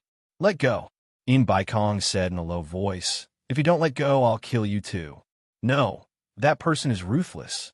If we don't get the spirit stones, they'll die." Woofing cried bitterly. "Grandpa, for the sake of my dead grandma, for the sake of Grandma, try again. Just one more time." Imbark's expression froze. The image of that gentle woman appeared in his mind. He had countless women in his life. Due to his high cultivation, he had lived for too long. In the end, he could only watch as those women aged. After the women's beauty faded, they naturally could not attract his interest. Each and every one of them was fed well and lived well, waiting to die. He could not even remember how many he had. Only that woman, who was also his last woman, had died an unnatural death. Instead, her most beautiful face had been forever engraved in his heart. After that, Imbark knew that he had a limited lifespan. Even if he gave birth to a child with cultivation talent, he would not have the time to nurture them. Thus, he gave up on the thought of sowing more children. Therefore, among all the women, the last one was the woman he thought he loved the most. This woman gave birth to a son for him. When the son was in his prime, he followed in his mother's footsteps and died a violent death. The son left behind another son, which was the grandson kneeling in front of him. Enrich could be said to be the only flesh and blood of the woman he loved the most in his memory. Enrich's flesh and blood were naturally that woman's bloodline. Humans live for too long. When the woman that left the deepest impression in his memory was suddenly brought up, Immerse suddenly felt like he could not bear the burden. His breathing became hurried. According to the soul formation expert's estimation of Immerse's character, him being able to fork out 200 million to save his grandson was already a great kindness. How could he allow someone to extort him again and again? However, the result was surprising. Immerse silently took out a storage bag and threw it by his feet. Enrich picked up the storage bag and cowed out. He then turned around and crawled into the cave. After entering, he realized that the cave was a dead end. He anxiously searched around at the end. When he recalled the masked man's words, he hurriedly placed the storage bag on the ground and looked around, hoping that the masked man would fulfill his promise. Immerse's divine sense had been following his grandson all the way to the innermost part of the cave. This time, he used his divine sense to seal the entire cave tightly. He had to find out where the other party's divine sense came from. Who knows? He might be able to find out where the other party was hiding. However, something unexpected happened. That strand of divine sense suddenly appeared. Immerse's divine sense quickly trapped the other party's divine sense. However, not only did the divine sense come without a trace, it also disappeared without a trace. Just like that, the storage bag on the ground disappeared into thin air. How is this possible? Immerse was dumbfounded. Even if someone with a cultivation as high as Bai Chongqun used teleportation, with his divine sense sealed, he would still be able to find out where they were going. What? What kind of cultivation was this? Just with his divine sense, he had already surpassed the realm of teleportation. Immerse immediately felt his back break out in cold sweat. If he was not clear, he could still make wild guesses. If he was too clear, he would be scared out of his wits. One had to know that even teleportation could only be done if there was a path. Now that the other party's divine sense had already surpassed his previous knowledge, if the person was here personally, it would be hard to imagine how high his cultivation would be. Immerse's back was drenched in cold sweat. He had never heard of such a divine ability. Bang! Suddenly, there was an explosion from a faraway mountain. Immerse was startled awake and looked up. A ray of light rose into the sky and exploded into specks of light. Hua Zongming, who was in the soul formation stage group, frowned and said, "That's strange. Why would someone release fireworks in this bare mountain?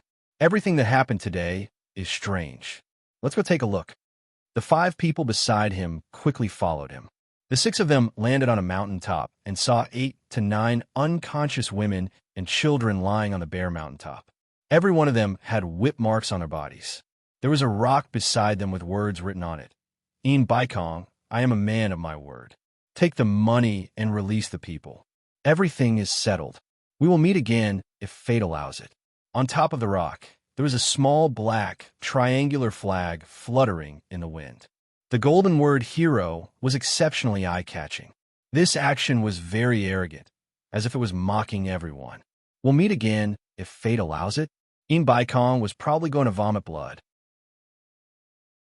Hua Zongming and the others looked at each other. Immerse, bring your grandson here. There are 9 unconscious women and children here. Let him see if they are his family members. Hua Zongming transmitted his voice to the direction of the valley far away. A moment later, the sound of breaking through the air could be heard. Immerse was holding a transparent ball of light in one hand. It was Enrich inside. When the 2 of them landed, Hua Zongming asked, "Enrich, take a look and see if these are your family members." "Yes, yes, yes." Enrich knelt down and picked up a 7 to 8-year-old child. He asked anxiously, "What happened to them? What's wrong? Grandpa, please save them." Immerse didn't care about him at all. His gaze shifted from the few lines of words on the rock to the arrogant little flag. Shu Xian shook her head and said to Enrich, "They are fine. They just temporarily fainted." A group of soul formation stage cultivators rushed over. After witnessing the scene, they were all speechless. They were thinking that Baikong had lost a lot of face this time. He threw out 300 million upper-grade spirit stones, but he didn't even get to see the other party's face. They didn't even know who this hero was. It would be better not to provoke him in the future. Swoosh, Baikong waved his palm. A powerful airflow surged, and the rock with the words on it turned into dust. The black flag landed in his hand. He stared at the word hero on the flag with an ashen face. He didn't care if Woofing's family could withstand the aftershock of his palm strike. Fortunately, for the sake of the children, Shu Xin became compassionate. She flashed in front of them in time and pushed out a light wave with her slender palm. Otherwise, Baikong's 300 million upper-grade spirit stones would have been in vain. He would only be redeeming a pile of minced meat. Suddenly, Baikong soared into the sky, shaking the clouds in the sky. His voice spread in all directions, sneaky, hiding, using a few mortals to make a fuss. What kind of ability is that? If you have the guts, come out and fight me. He was currently muddle-headed from anger. He didn't care if the other party was a peerless expert or not. His voice reverberated in the mountains. Birds and beasts fled in fright, but no one came out to answer him. Everyone looked at each other and thought, maybe the kidnapper has already left. Baikong let out a long, angry roar. His figure suddenly rose and fell like a black shadow, shooting between heaven and earth. In an instant, an earth-shattering rumble resounded, causing the earth to tremble. Baikong's figure crashed into 6 towering mountains in a row. The 6 connected mountains were flattened in a split second. The mountain springs were still, and the streams were nowhere to be seen. In the blink of an eye, they were covered by the soil that filled the mountain ravines, forming a vast flatland. The surrounding mountains were also affected. The towering trees were like helpless, withered grass, uprooted by the strong airflow and flying in all directions. A perfectly good old forest in the mountains was forcefully changed in an instant. The spirit-severing experts also released their protective chi to defend themselves. What Zoming naturally wouldn't let anything happen to Woofing. If this crazy guy turned around and found an excuse to cause trouble, it would be troublesome. He immediately formed a circle with the other 5 to protect the family. Although everyone was shocked by this spirit-severing expert's power, they weren't too surprised. After all, they had seen by Changchun in action. The world's #1 expert was someone who could fly to the heavens and use lightning as a sword. He was even more terrifying when he went crazy. Baikong was much weaker than him. Therefore, everyone's mental endurance was no longer the same as before. However, to the dumbfounded Woofing, he only found out today how powerful a person like his grandfather was. He also understood how much his grandfather had suffered today. This was the action of a person who had nowhere to vent his anger. The suffering that his family had suffered had been thrown to the back of his mind. Chapter 480. Baikong had caused such a huge commotion that the entire Yang city could clearly feel the tremors. The commoners were in a state of panic, not knowing what had happened. Nongzhu, who was lying on the swing, suddenly appeared a few meters away from the swing. With a solemn expression, she stared at the direction of the source of the tremors and murmured, "Could it be that Baikong and the kidnappers fought?" To be able to cause such a commotion while fighting with Baikong, the cultivation of the kidnappers must not be ordinary. Just as she was hesitating whether or not she should go and take a look, she realized that the direction had become peaceful again. She couldn't help but mutter to herself in surprise, "The winner has been decided so quickly." With a creak, the closed door was opened. Yu Qianqiu ran out with his upper body naked. He shouted at the direction of the tremors. "Who is it? Who is it? Did you have nothing better to do? Causing such a huge commotion. Can't you let me sleep?" He stared at Nongzhu for a while, then rolled his eyes. With a pa sound, he closed the door and retreated back into the room. Nongzhu was stunned and speechless. He was very sure that this brat had been staying in the room the whole time. If that was the case, it was indeed his judgment that was wrong. The kidnapping of Baikong's grandson was really not done by this brat. Yu Qianqiu happily returned to the room. He hugged Furong, who was also smiling, and started to fondle her. He took advantage of her, causing her to pant and pant. As a result, Yu Qianqiu's beastly nature erupted. He directly pushed Furong onto the bed, and the two of them started to make love again. Nongzhu's divine sense went in to take a glance, then immediately retracted it, as if she was escaping.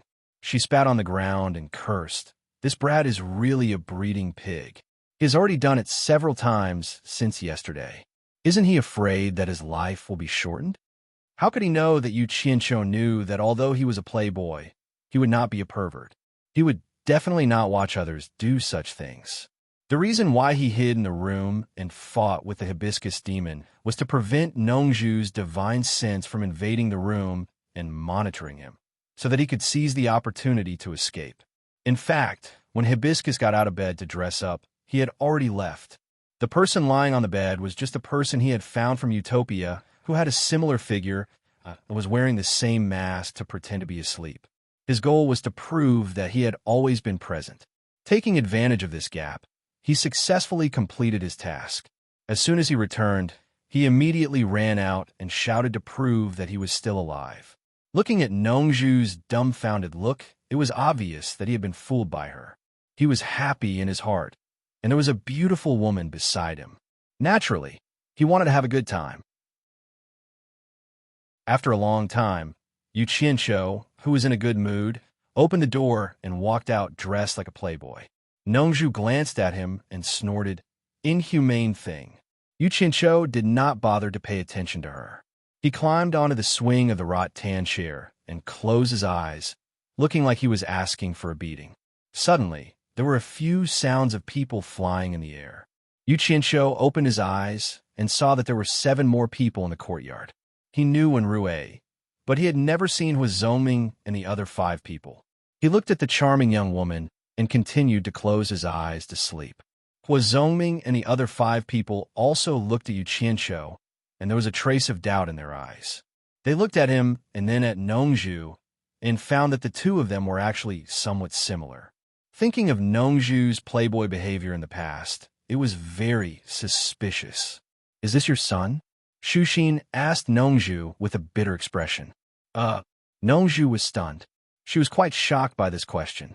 When she came to her senses, she pointed at Yu Qianqiu, whose eyes were wide open, and said, "Him? Is he my son? How is it possible? Is he worthy of being my son? Damn it!" Yu Qianqiu jumped high on the spot and almost directly bounced off the swing. He pointed at Nongzhu and shouted, "Old thing, what are you talking about? Do you want to fight?" Then he scolded Shuxin.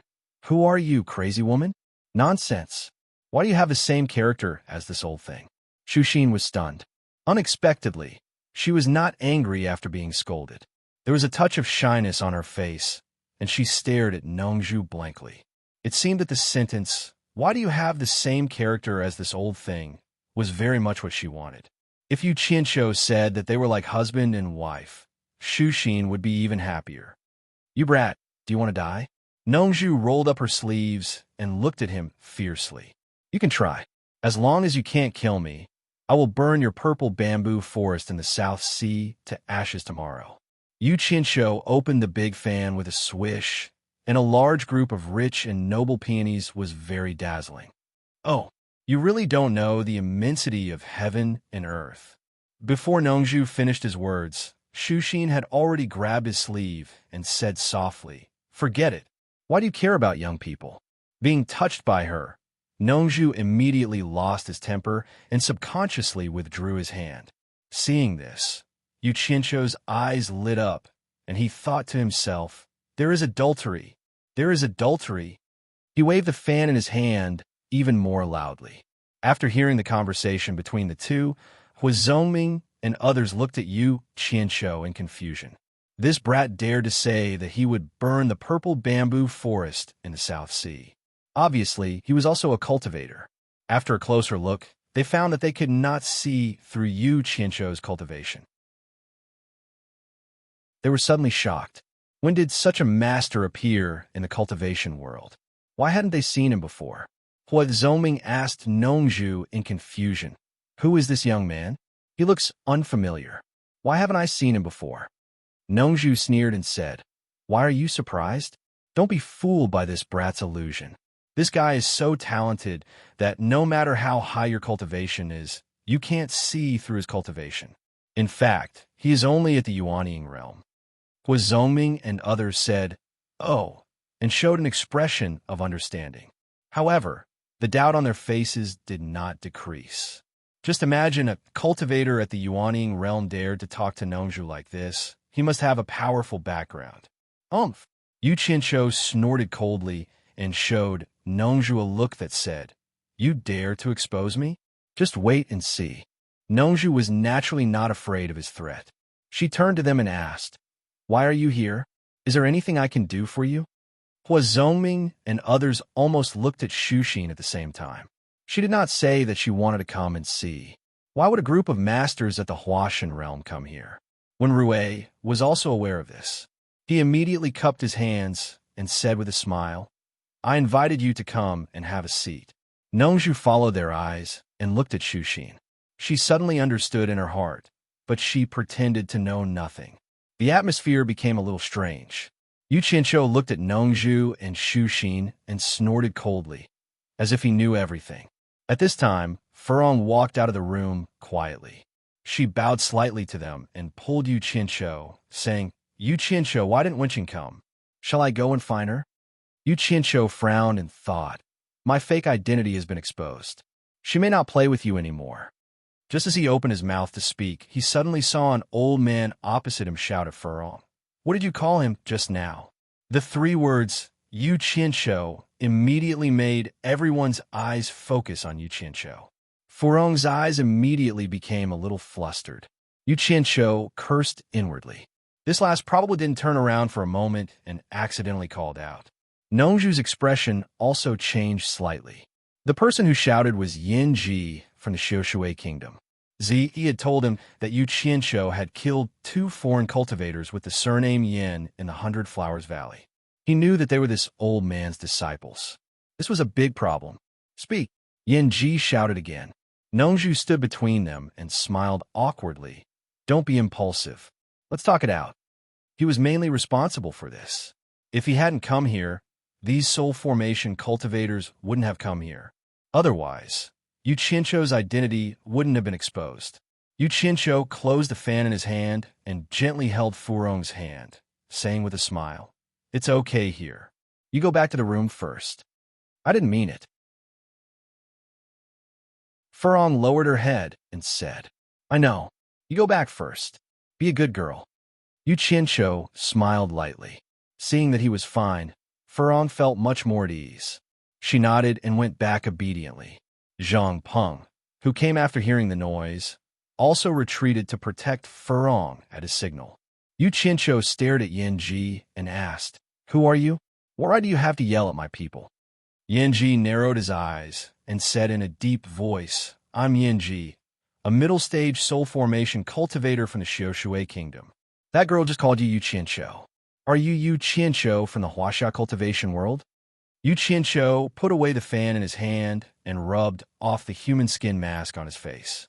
He threw it into his storage pouch and said expressionlessly, I am Yu Qianqiu. My name is Yu Qianqiu. Is there a problem? Since his identity had been exposed, he didn't need to wear the human skin mask anymore. They all looked at Nongzhu. They all knew that when Nongzhu's disciple, Zi was in the Huaxia cultivation world, she hung out with this Yu Qianqiu. No wonder Nongzhu was with a nascent soul stage cultivator. They were old acquaintances. Yin Ji sneered and said, Yu Qianqiu, you must be familiar with Yin Cheng and Yin Fong, right? They're my disciples. What problem do you think there is? I was worried that I couldn't go to the Huaxia cultivation world to settle the score with you. I didn't expect you to come to me in person. That's great. Yu Qianqiu immediately understood. So he was the master of those 2 dead people. This was a big problem. It seemed that he had to get ready to leave. He nodded slightly and said, I understand what you mean.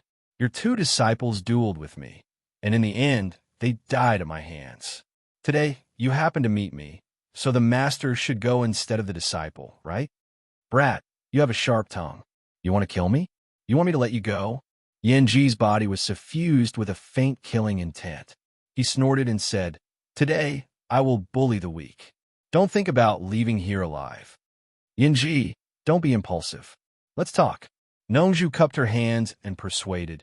He is just a junior. You don't need to do anything. You will lose face if this gets out. Nongju, what do you mean? Do you want to help this brat stop me? Yanji narrowed his eyes and said in a low voice. Hua Zoming also slowly stepped forward and said, Nongju, friendship is friendship, but this brat is from the Huaxia cultivation world. You promised not to interfere in the Huaxia cultivation world's affairs. Are you going to break your promise today? I think it's better to let Yin Ji solve this himself. You and I will not interfere.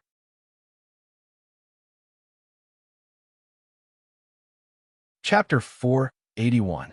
So you and I don't need to interfere? Nongju asked with a sarcastic smile. The other party had inserted himself into the conversation, clearly warning him that if he interfered in the matter between Yu Qianqiu and Yin Ji, then he might have to intervene as well. It was understandable. The six of them had always been relying on each other in order to gain a foothold in the cultivation world. Hua Zoming was the owner of this place, so he had to be the first to speak. Hua Zoming, are you threatening me? Nongju still had a smile on her face, but her eyes were cold. Hua Zoming shook his head and said, think what you want. Nongju, I just want to remind you that you won't interfere with the cultivation world of Huaxia.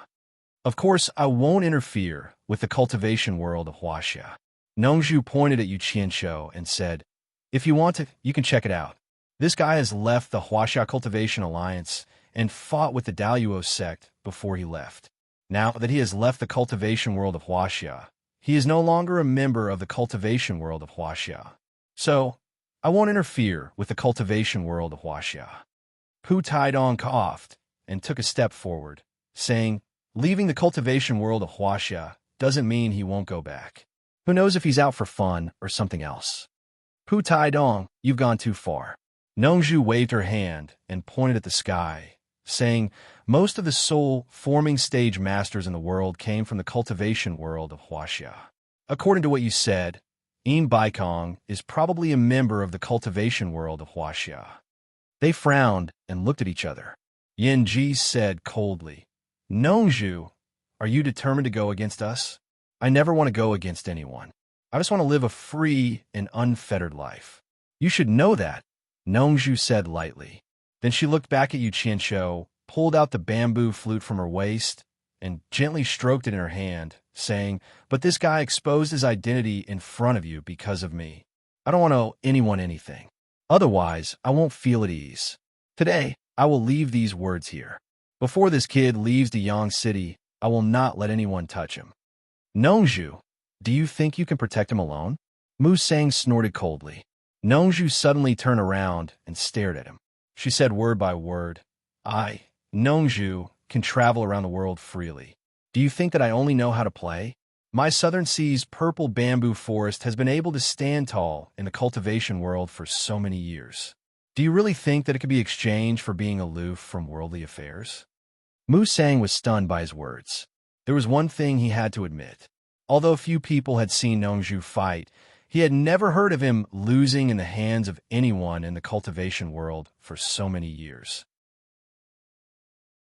This alone was enough to prove that the world-famous Master Nongju would definitely not be simple once he made a move. There was an iron law in the cultivation world, and that was those who were famous did not live up to their name. In the cultivation world, the weak were prey to the strong. No one could last long by relying on a false reputation.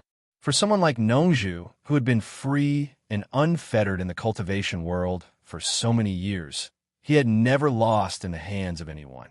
How could he be so simple? Yu Qianqiu did not speak at the side. He looked at Nongju in a new light. He did not expect Nongju to protect him when he was facing 5 cultivators of the same level. This was completely different from Nongju, who was always at loggerheads with him. No wonder he was his master's old friend. He felt a little bit of respect for Nongju. When Rue looked at Yu Qianqiu in surprise, he had also heard of this guy here. It seemed that many people here had lost in his hands. It was said that the disciples of Bing Chengzi and Yin Baikong at the end of the crossing calamity stage had died in his hands, as well as the two disciples of Yin Ji in front of him. This guy really had a lot of enemies, and all of them were top figures. He actually dared to leave the cultivation world of Huaxia and come here. The One Clan was the only country that did not send people to the cultivation world of Huaxia. Because when Lanfeng had been in seclusion for many years, the other members of the One Clan did not dare to make decisions without his consent. Therefore, they did not participate in this matter. In this way, when Rue thought that the One Clan and Yu Qianqiu did not have any grievances. Of course, he did not know that Yu Qianqiu was by Changchun's disciple. Otherwise, the grievances of the previous generation would inevitably involve the next generation. The atmosphere at the scene was a little strange. Yin Ji and the others were hesitating whether to take action or not. It was not because they were afraid of Nongzhu, but because they were worried about the person behind Nongzhu. Shuxin was the most embarrassed. If she had not pulled them here, this would not have happened. I have a compromise. I don't know if you are willing to listen. Shuxin braced herself and said, I'm all ears. Hua Zoming smiled. In fact, he was most unwilling to make a move here. Dian Kingdom was his territory, and Dian City was the most prosperous and densely populated place in Dian Kingdom. Based on the cultivation of these people, if they were to make a move, the people in his territory would be the ones who would suffer. Shuxin looked at Yin Ji and said, We are not in a hurry to solve this matter. Since Mr. Nongzhu said that he would not intervene after Yu Qianqiu leaves Dayang City, it is better to wait for Yu Qianqiu to leave Dayang City. What if he never leaves Dayang City? Yin Ji sneered. Oomph. Yu Qianqiu finally spoke. He raised his eyebrows and said, If I want to leave, how many people in the world can stop me? Nongzhu glanced at him and thought, You haven't learned your master's skills, but you have learned your master's arrogance. Oh, when are you going to leave? Hua Zoming asked with a smile. It was quite funny that he did not know the immensity of heaven and earth. When it is time to leave, I will leave, Yu Qianqiu replied. Yin Ji immediately mocked. What do you mean, when it's time to leave? Once the news that you're in Dayang City spreads, Bing Chengzi and Yin Baikong will come to settle accounts with you. In such a dangerous situation, I am afraid you will always have an excuse not to leave. Old man Yin Ji, you don't have to provoke me. Yu Qianqiu said proudly. You soul formation experts can't stay in Dayang City every day. I have a word of advice for you. Don't send disciples at the tribulation passing stage here, lest I kill more people. Yin Ji's face darkened. These words were a bit harsh. The two disciples who died in the hands of Yu Qianqiu were at the tribulation passing stage. Pu Taidong snorted. Young people really don't know the immensity of heaven and earth. You're only at the nascent soul stage. How dare you speak so arrogantly? It's not that I'm speaking arrogantly. Yu Qianqiu said indifferently. It's just that I think no cultivator below the soul formation stage is my match. If I am number 2, no one dares to be number 1. I have already experienced this when I was in the Huaxia cultivation world. In my eyes, no cultivator below the soul formation stage is an expert. Everyone's faces changed, including Shu Xian and Wen Rue. These words were a provocation. It was clear that he did not care about cultivators below the soul formation stage. If it weren't for Nongzhu, they would have slapped him to death on the spot. Nongzhu rolled her eyes and was speechless. This guy was really arrogant. Once these words were spread, those who were not convinced would drown him with their spit. This was a challenge to the tribulation passing stage cultivators of every country. Ha ha! Hua Zoming clapped his hands and laughed. Little brother, you are really heroic. I have decided not to intervene for now. I believe that your words will spread throughout the cultivation world in a few days. I want to see how you will be the number 1 cultivator below the soul formation stage. I won't do it myself, but I'll spread what you've just said. Then, I'll see how you'll die. Since Brother Hua, the host, has said so, I won't intervene for now, Pu Taidong said jokingly. He also looked like he wanted to watch a good show. Yes, this is now a matter for the younger generation. It's not good for us to intervene. Miao Yuan said to Yin Ji with a smile. Brother Yin, if you bully the young, it's a bit too much. Why don't you see how the younger generation will settle it first? That's right. Mu Sang also nodded. Brother Yin, I think so too. Sister Shu Xian, what about you? Me? Shu Xian looked at Nongzhu and said, I have no opinion. I will follow the opinions of my brothers. Yin Ji naturally understood what everyone meant. He immediately laughed and said, You Chincho, I wanted to give you a quick death. Since you're looking for trouble, I will fulfill your wish. I will also do you a favor for Mr. Nongzhu. After that, he flew away. There was nothing more to say at this point. Of course, he wouldn't stay any longer. Hua Zongming and the others all cupped their hands at Nongzhu and also flew away. Only Shu Xian said to Nongzhu helplessly before she left, I really didn't mean it. As soon as they left, Nongzhu immediately poked Yu Chincho's forehead and scolded. Is there something wrong with your head? They won't dare to touch you with me here. What are you trying to do? You are the one who has a problem with your head. Yu Chincho waved his hand away and said, This is called goading. If I don't say this, even if old man Yinji doesn't make a move now, he'll still keep a close eye on me. I can't stand being watched by a master in the soul formation stage every day. Goading? Nongzhu scolded. Goading is more like goading. You've goaded yourself into it, haven't you? When the time comes, all the cultivators in the crossing calamity stage will come one after another. Let's see how you will deal with them. Who the hell will deal with them? They are not my family members. I will kill every one of them. I will kill every pair of them until they don't dare to come. Yu Chincho sneered. He thought to himself, I am not afraid of cultivators in the crossing calamity stage. I have more than 1,000 cultivators in the crossing calamity stage who are good at fighting. Who dares to compete with me in numbers? Fine. As long as you leave Daong City, I don't care. I want to see how many people you can kill. Nongzhu looked disappointed. Damn it. How dare you say that? If it weren't for you, would my fake identity have been exposed? Since I can't play dirty, I will play hard. Who is afraid of who? Yu Chincho said grumpily. I will kill as many as they come. When Rue was speechless when he saw the two of them openly discussing killing in front of him. He was thinking of sending a message to the one family to restrain them from joining in the fun. He would consider it as giving Mr. Nongzhu face. Otherwise, he would really send 2 cultivators in the last stage of the crossing calamity stage to teach this arrogant boy a lesson. When Rue didn't want to listen to Yu Chincho's bragging anymore, he said goodbye and left the yard. Nongzhu also landed on the swing angrily and took a nap. Yu Chincho knew that he was doing this for his own good. He didn't want to quarrel with him anymore. When he walked to the door of the room, he stopped as if he thought of something. He walked back to the swing, grabbed the rope, and gently swung it. Nongzhu opened his eyes and looked at him. He said, One who is unaccountably solicitous is hiding evil intentions. What do you want to say? Yu Chincho didn't mind that his words were sarcastic. He said bluntly, I have a favor to ask of you. Nongzhu sat on the swing. Although it was comfortable to be swung, he didn't show any mercy. You are known as the most powerful person in the world below the soul formation stage. Do you still need to ask me for something? When you leave, help me bring Furong to Obedient Sky Island. If my master doesn't want her to stay, help me bring her to your purple bamboo forest. Just treat it as letting her accompany Zi. Yu Chincho slowly said. He didn't want to send Furong away.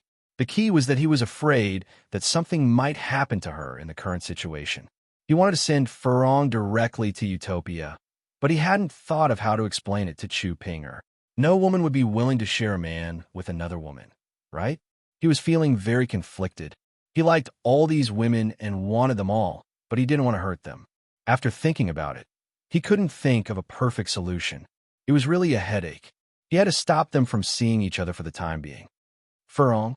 Nongzhu was stunned and pointed to the room. Is she the mortal girl who slept with you?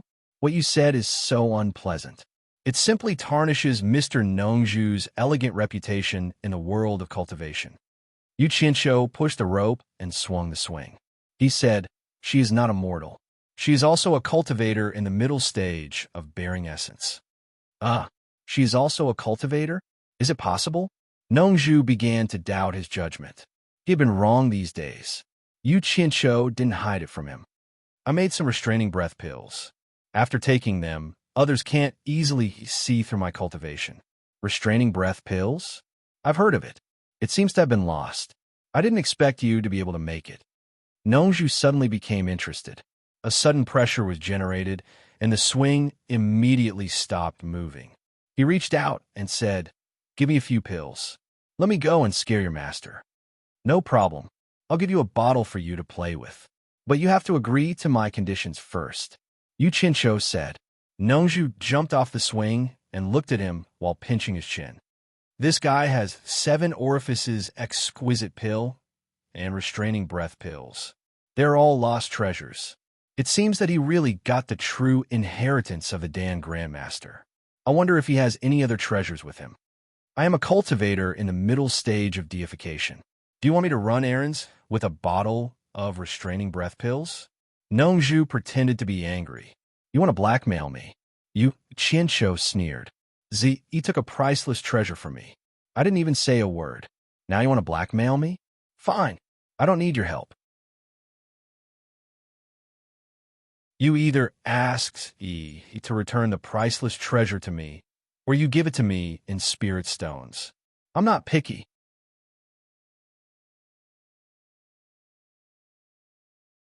Chapter 482. He took your priceless treasure? How come I've never heard her mention it?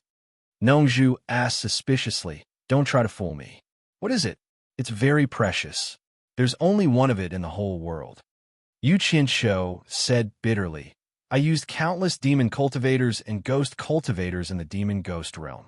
I searched the entire demon ghost realm and collected some rare spiritual herbs to refine a Rui pill. Rui pill? Nongzhu was shocked. The Rui pill you mentioned, is it the one that can keep one's appearance forever? It's more than that. After taking it, it can cleanse one's muscles and marrow, and one will no longer be afraid of any poison in the world. Yu Qianqiu covered his face and cried. It took me a lot of effort to refine one, but I didn't expect that Zi would take it. I want to cry, but no tears will come out. I'm so sad. Then he suddenly raised his head and said, Do you think this Rui pill is priceless? Do you think it can be bought with money? I don't need your help. You have to pay me back for the Rui pill. Is it true? Nongzhu asked weakly. Yu Qianqiu immediately shouted. You can ask Zi whether it's true or not. She has taken it, and I don't know whether it's true or not. Don't play dumb. Pay me back. He stretched out his hand. Nongzhu was stunned for a while. She didn't expect her daughter to have such a great opportunity to take the Rui pill. It seemed that her trip to Huaxia was not in vain. When she came to herself, she slapped his hand away and said embarrassedly, Since he has taken it, I'm afraid she has already refined it into nothing. How can I pay you back? Thinking of the day when Zi bullied Yu Qianqiu on Shuntian Island, he had already associated the scene of Zi forcibly snatching the Rui pill from Yu Qianqiu and then swallowing it. Yu Qianqiu wanted to cry, but no tears came out. After that, he was bullied by a woman, but he couldn't say it. I don't care. Neither of you father and daughter are good people. Yu Qianqiu's expression was ferocious as he said, If you can't take out anything to compensate me, I'll just go all out and complain to my master. I'll say that you two father and daughter conspired to steal my Rui pill. Nongzhu coughed and waved her hand. It's just a magic pill.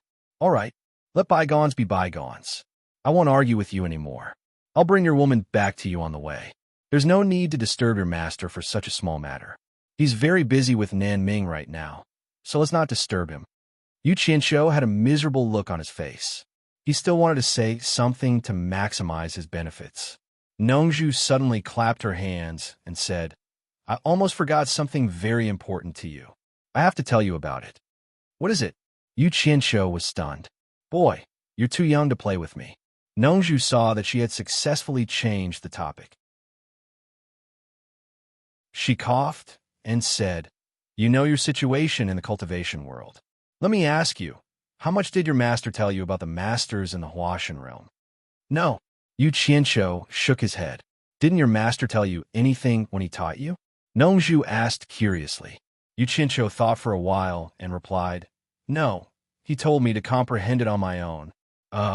Nongzhu was stunned and said, "Did you figure out everything you learned by yourself?"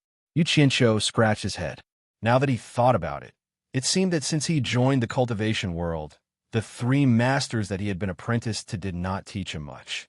Whatever was randomly thrown to him, he would treat it as a treasure, just like a dog seeing a bone. He worked hard to learn while bleeding and sweating. He walked step by step in constant failures and attempts. Among the three masters, House Sansi was the one who cared the most about him. Unfortunately, he was killed by the Daluo Sect not long after he gave him an introductory book. Guan Weiwu of the Fuxian Island was a different story. He was taught by his master, and cultivation depended on himself. He did not even teach him anything. He wanted to learn the Guyuan swordplay, but he could not count on him. Therefore, he tried to practice blindly. As a result, he made a mess of the Guyuan swordplay. After he mastered it, he did not know if it was still the Guyuan swordplay. As for Bai Changchun, he was a big shot. He seemed to think that his apprentice should be as talented as him. He talked a lot of mysterious words, and in short, he asked Meng Qi to comprehend it. Fortunately, he gave him the animal play to practice, but he did not know how effective it was. Master's advice has benefited me a lot. Yu Qianqiu smiled faintly. He could not say that his master did not teach him anything. Could he? The person in front of him was his master's best friend. If his master heard this, he did not know what his master would think. In fact, he did not want to tell anyone about the hardships he had experienced along the way. It was not something that could be explained in a few sentences.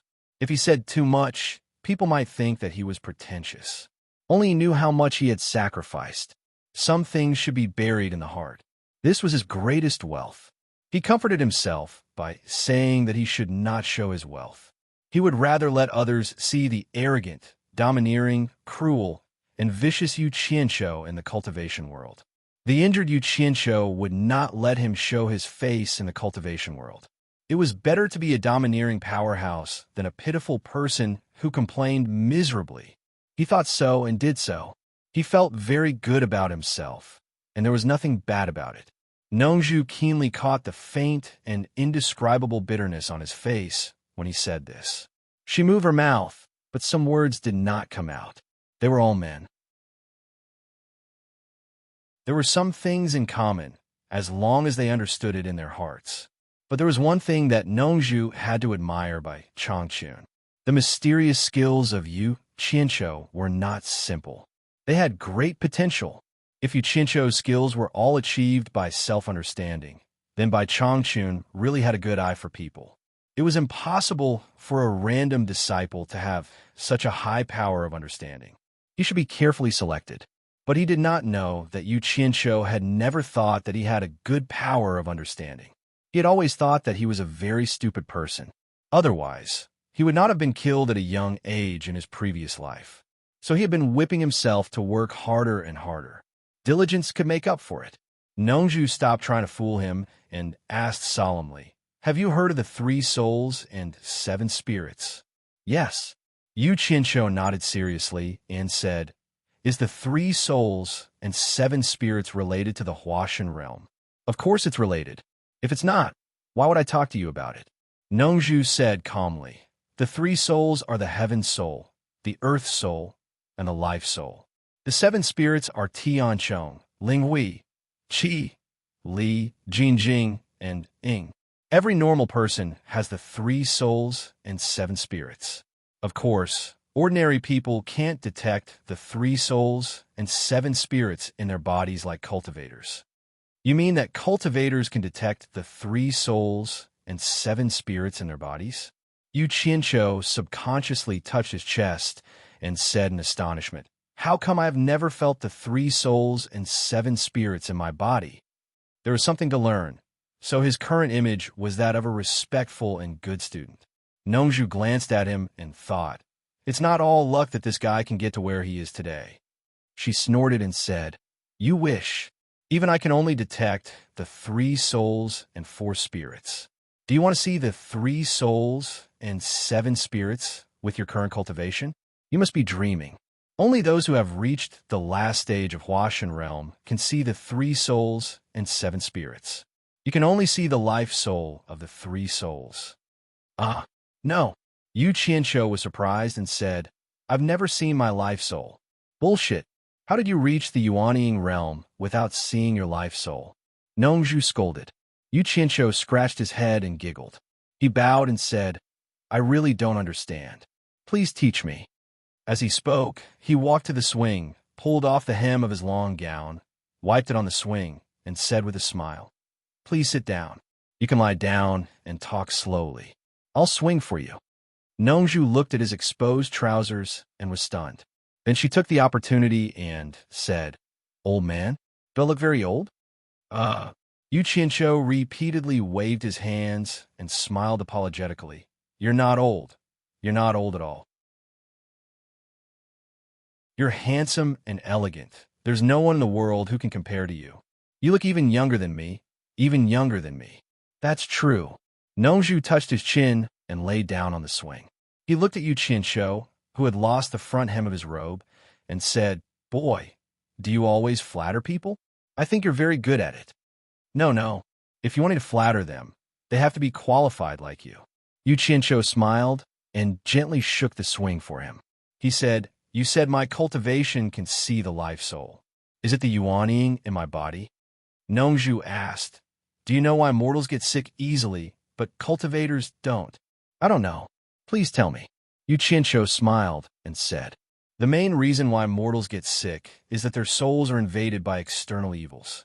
Their souls are unstable, and their bodies will show various symptoms of exhaustion.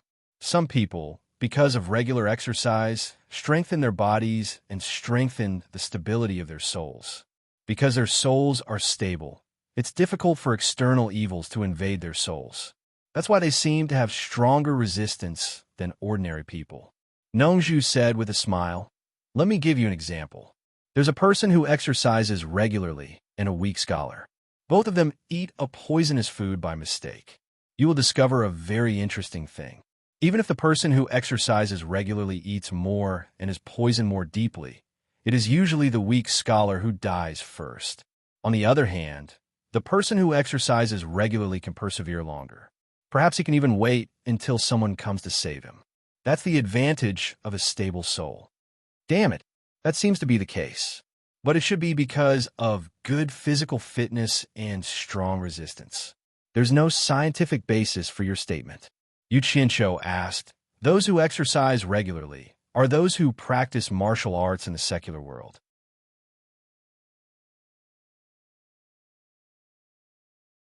Chapter 483. Practicing martial arts in the secular world, or cultivation among cultivators, is a way to improve the stability of the soul. But the progress of the latter is incomparable to that of the former.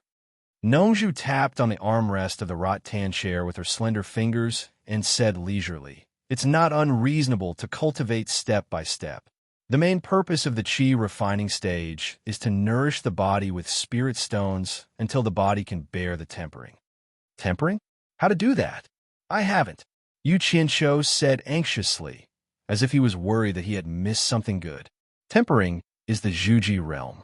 You haven't gone through the Zhuji realm? Nongzhu turned around and said indifferently, Don't tell me you directly jumped from the qi refining stage to the Yuanying stage. Yu Qianqiu smiled embarrassedly. So, with the Zhuji realm? Yes. How could I directly jump to the Yuanying stage? Nongzhu rolled her eyes at him and closed her eyes again. She said, The cultivation of the qi refining stage is to prepare for the Zhuji realm. Otherwise, you will die if you force it. If you don't believe me, you can bring a mortal here and let him take a foundation-laying pill. I'm sure the pill is more poisonous than poison, and he will die immediately. Yu Qianqiu didn't doubt this. He had personally experienced the pain of the Zhuji realm. Ordinary people couldn't bear it at all. A foundation-laying pill would definitely kill them. After stepping into the foundation establishment stage, you've truly stepped into the doorstep of cultivation. What is the Zhuji realm? The Zhuji realm is to lay a good foundation for cultivation, which is also very important. Otherwise, it is impossible to extract the 3 souls and 7 spirits from the body to form the core. Nongzhu opened one eye and waved a finger at Yu Qianqiu.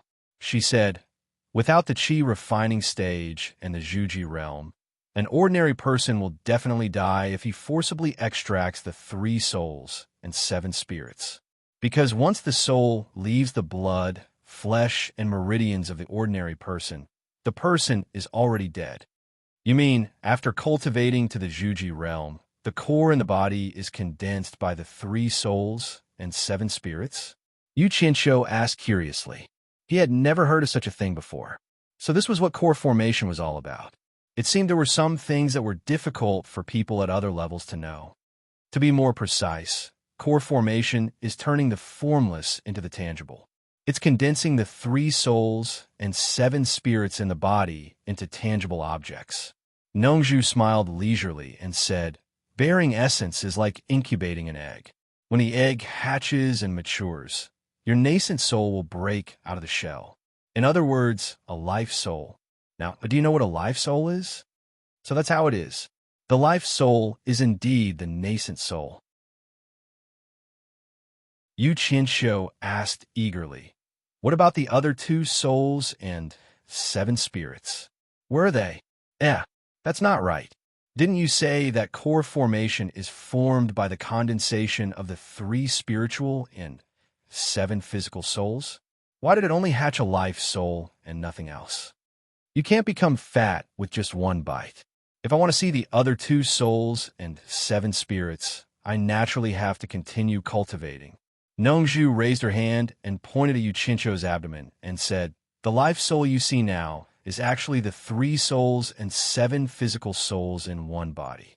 Have you noticed that your nascent soul is like an unconscious fetus, forever in a deep sleep? Yes. I've never seen it open its eyes. Yu Qianqiu nodded and said, it's right that you haven't seen it open its eyes. Once it opens its eyes, it means that it has woken up and your cultivation has reached the crossing calamity stage. Nongzhu explained, your current cultivation is still in the nascent soul stage, which is the stage when a nascent soul fetus matures. When it wakes up and you enter the crossing calamity stage, that is the growth period of the baby. And the final stage of the crossing calamity stage is the sign that the baby has grown into an adult. Yu Qianqiu said, that is to say, even at the final stage of the crossing calamity stage, I can only see the life soul but not the other souls. Yes. Nongzhu nodded slightly and said, why is the life soul called the life soul? Because it is the first life soul to be born, and the other 2 souls and 7 physical souls will also be born from it. When you can see the life soul in your dantian giving birth to the heavenly soul, it means that the nascent soul in your body has grown up and can reproduce. At the same time, it means that you have entered the early stage of the Huashan realm. So, the heavenly soul is the sign that the cultivation has reached the Huashan realm. Yu Qianqiu smacked his lips and looked like he was drooling. Isn't it said that the divine realm is the divine realm? There are geniuses and gods. It can also be said that your cultivation has entered a new world and supported your own sky. That's why it is called the Huashan realm. Nongzhu looked at his greedy face and said with a smile, when you break through the Huashan realm and look back, you will find that there is a huge difference between the final stage of the crossing calamity stage and the early stage of the Huashan realm. Of course. Otherwise, why is it called the Huashan realm? Yu Qianqiu smiled bitterly and said, but I am still far from the Huashan realm. I don't know if there is any hope. If you continue to make trouble in the cultivation world, it is not impossible for you to survive. Nongzhu joked, with the speed of your cultivation, you have saved a lot of time compared to others. If you can break through the final stage of the crossing calamity stage before you're 100 years old, you will have hundreds of years to slowly struggle. I believe that even a pig can climb to the Huashan realm in a few hundred years. Of course, the premise is that you will not be killed in these hundreds of years. But according to your situation, it will be difficult for you to live until you are 100 years old. Nongzhu did not forget to add. Yu Qianqiu wanted to scold her on the spot, but when he thought that he still had questions to ask her, he could only shut up and curse in his heart. Damn it, do you think I'm like you? Without Ze, I have no worries and can go wherever I want. I have so many people I love. How can I just leave them alone? It is easy for me to plan for myself. It is not a problem for me to cultivate in seclusion every day. But how can I watch my loved ones die of old age? I want to enjoy immortal happiness together with everyone when I become immortal. Forget it. There is no way to talk to you, a person who eats and waits for death. Isn't there a middle and late stage in the Huashan realm? Will the rest of the souls come out one by one in these 3 stages? Yu Qianshou asked. Something like that. Nongzhu nodded slightly and said, if there is heaven, there will be earth. Once the heaven soul comes out, the earth soul will be separated from the life soul, and then the first soul will be Tianchong. When the heaven soul, the earth soul, and the first soul are gathered, it will be the peak of the early stage of the Huashan realm. When the second soul is gathered, the third soul is the spirit, and the fourth soul is the peak of the middle stage of the Huashan realm.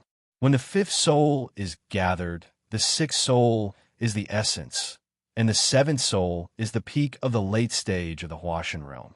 The life soul will guard the body and not be confused with the others. The Huashan realm, it's really unfathomable. 2F** king, unfathomable. Yu Qianshou rubbed his hands and said, now that you can see the 3 souls and 4 souls, you have reached the peak of the middle stage of the Huashan realm. That's nothing. Nongzhu said disapprovingly. You are far worse than your master. Your master has 3 souls and 7 souls. I'm afraid he has reached the stage of fusing souls. Of fusing souls? Yu Qianshou licked his lips and said, what's that? A stage higher than the Huashan realm, ascending to the immortal world. Nongzhu pointed to the sky, shook her head and sighed. When the cultivation of 3 souls and 7 souls is completed, starting from the 7 souls, they will be fused back to the life soul according to the order in which they were separated. Once the 7 souls are fused back to the life soul, he can ascend to the immortal world. Then, every time a soul is fused back, his strength in the immortal world will be improved by 1 level, which is about the same as the Huashan realm. As for what exactly happened, no one is very clear about it. It's all just a legend. Damn, becoming an immortal. Yu Qianshou covered his chest excitedly, as if becoming an immortal was right in front of him. Nongzhu turned to look at him and sneered. Why are you so excited? You don't even know when you will break through to the tribulation stage, and you are still dreaming about becoming an immortal. Isn't your dream too far away? This basin of cold water immediately poured on him, and he was immediately brought back to reality. Yu Qianshou smiled awkwardly and said, I'm just dreaming about it. If I have a dream, I have a goal to strive for. I'll just work hard. It's good enough that you can reach your master's level. Nongzhu sighed. Becoming an immortal? I don't know how those ancient cultivators did it. Yu Qianshou sighed dejectedly. That's true. I don't know when my master can fuse the 7 souls. He swung on the swing weakly. I've also asked your master about this, but your master is very secretive and won't say a word about it. Nongzhu spread out her hands and said, I guess he felt that there was no hope for the fusion, or he wouldn't have gone to the East Holy Land to seek excitement. Yu Qianshou nodded in agreement, and then swung on the swing again and said to himself, if the 3 souls and 7 spirits are fused again, I wonder what kind of realm his cultivation will reach. Nongzhu suddenly gave him a thumbs up and said without turning her head, congratulations. It is said that when you reach that level of cultivation, besides the solid life soul, the other 2 souls and 7 spirits can transform into 3 heads and 6 arms outside the body to fight against the enemy together. That is the cultivation of an immortal emperor in the immortal world. You can pull him down and sit on his seat. If you are comfortable, don't forget to come down to the mortal world to help me. I will be very grateful. Yu Qianshou smiled awkwardly and said, don't insult me. 3 heads and 6 arms? Is that Neza? Neza is the cultivation of an immortal emperor? He suddenly thought of the 3rd Prince Neza in the myth of his previous life, and was stunned. Who is Neza? Can he have 3 heads and 6 arms? Nongju sneered and said, "Don't tell me you know an immortal emperor." Of course not. I'm just imagining. Yu Qianqiu shook his head and smiled. You're really imaginative. Then what else are you thinking about? Nongju asked casually. But Yu Qianqiu also answered casually. I'm thinking, what is the cultivation of an immortal emperor? Yes, there's a saying about it. It's said that it's a god. Nongju waved her hand and pointed to the sun in the west and said, It's said that after the 3 souls and 7 spirits are fused again, they can be divided again. But at that time, the 3 souls and 7 spirits will be released to cultivate instead of staying inside the body. Each soul can become a son. There's an old legend. It seems that a god's cultivation has reached the realm where he can release all 3 souls and 7 spirits. As a result, 10 suns appeared in the sky, and there was no night in the world, only day. The common people in the mortal world couldn't stand it. At this time, a god called he suddenly appeared. He pulled his magic bow and shot down 9 suns. So there was only 1 sun left in the sky. Yu Qianqiu stood rooted to the spot.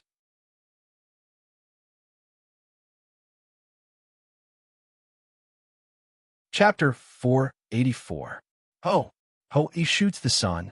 It's actually he shoots the sun. It's actually he shoots the sun. Yu Qianqiu kept murmuring to himself, and he seemed to be in a trance. He didn't read many books in his previous life, but he was very familiar with the story of he shooting the sun, which was known to every household. Normally, he wouldn't even think of this kind of fairy tale, but now he heard someone say that he shot the sun in another world. What was the connection between these 2 stories? He already had an illusion, and he couldn't tell whether he was in his previous life or this life. Nongju said without turning her head, It's a great god named who shoots the sun, but I don't know whether his name is Ho-E or not. You won't tell me that you know Shun who shoots the sun, will you? Yu Qianqiu didn't hear what she said at all, and was still murmuring, It's actually Ho-E who shoots the sun. Nongju suddenly turned around, and was a little surprised to see him like this. Listening closely, she realized that he was repeating the same sentence over and over again. Nongju slightly narrowed her eyes, and no one knew what she was thinking. Her slender fingers tapped on the armrest of the rattan chair, and she didn't disturb him, but quietly waited for him to come back to his senses. However, as he waited, the moon was high up in the sky, and the night sky was full of stars. Suddenly, a shrill quacking sound of an old turtle flew across the sky. Yu Qianqiu trembled and came back to his senses. He subconsciously raised his head and glanced at the old turtle that flew across the bright moon. His eyes fell on the beautiful moon, and he couldn't move anymore. Suddenly, the 2 words Chong-E came out of his mouth. Then he shouted again and reached out his hand to grab Nongju, who was sitting on the rattan chair. He directly grabbed Nongju's clothes on her chest, lifted her up, and asked excitedly, Does that great god Ho-E have a wife named Chong-E? Nongju was a little confused. She was caught by him just like that, and was tormented by him like crazy. She directly burst out a curse. F***CKU. What do you mean? Yu Qianqiu was stunned. Slowly, he began to recover. Nongju immediately cursed. Bastard, if you don't let me go, I'll teach you how to hold chopsticks with your feet. Then you'll know what I mean. Yu Qianqiu came back to his senses and was shocked. He quickly let go and looked around, only to realize that it was already dark. Immediately, he said in surprise, Why is it suddenly dark? Bastard, you're thinking about someone else's wife. The moment you think about it, you think about the sky turning dark. You still have a nerve to ask me? Nongju said angrily, Damn it, how dare you touch me? I haven't suffered such a loss for 1,000 years.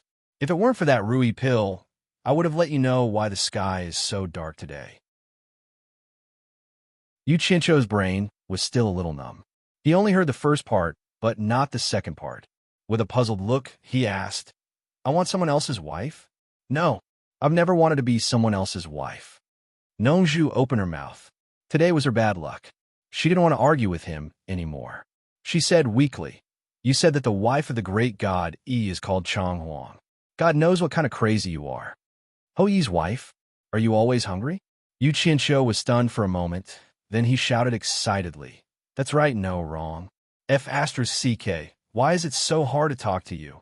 Ho Yi's wife is called Chang Yi, Chang, Yi as in Chang Yi, Chang, Yi as in Chang Yi, Chang, Yi as in Chang Yi, Chang, Yi as in Chang Yi, Chang, Yi as in Chang. Do you understand? He said it effortlessly, but Nongzhu had a hard time listening to him. Her eyes were a little numb, and she was almost confused by him again. Who cares what he says? I'll scold him first. Bastard, what kind of nonsense are you spouting? Are you even speaking human language? Yu Qianqiu didn't mind. He asked excitedly, who cares what he's saying? As long as you can understand him, it's fine. Have you heard of Chang Yi?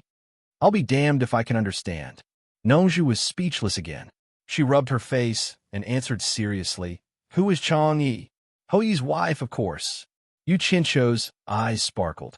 Nongzhu rolled her eyes and shouted, Ho Yi's wife has nothing to do with me. Didn't you say that God Yi's wife is called Chang Huang? Let me correct you. She should be called Chang Yi. Since you can say it, you must have heard of it. Tell me, quickly. Yu Qianqiu said eagerly. The feeling of living two lives was not good. Suddenly, he found the traces of two worlds crossing at a certain point. That feeling, he felt a little excited, as if he had met an old friend in a foreign land. What the F***CK? Nongzhu couldn't help but burst out again. She pointed at Yu Qianqiu's chest and said, there's something wrong with your brain. It was you who told me that God Yi's wife is called Chang Huang. How come it's me who said it? Hey, don't go back on your words. Both my ears clearly heard you say it. Yu Qianqiu rolled his eyes and immediately patted his chest and said, as long as you tell me what you know about Chang Huang, I'll give you a 7 orifices exquisite pill. I won't go back on my word.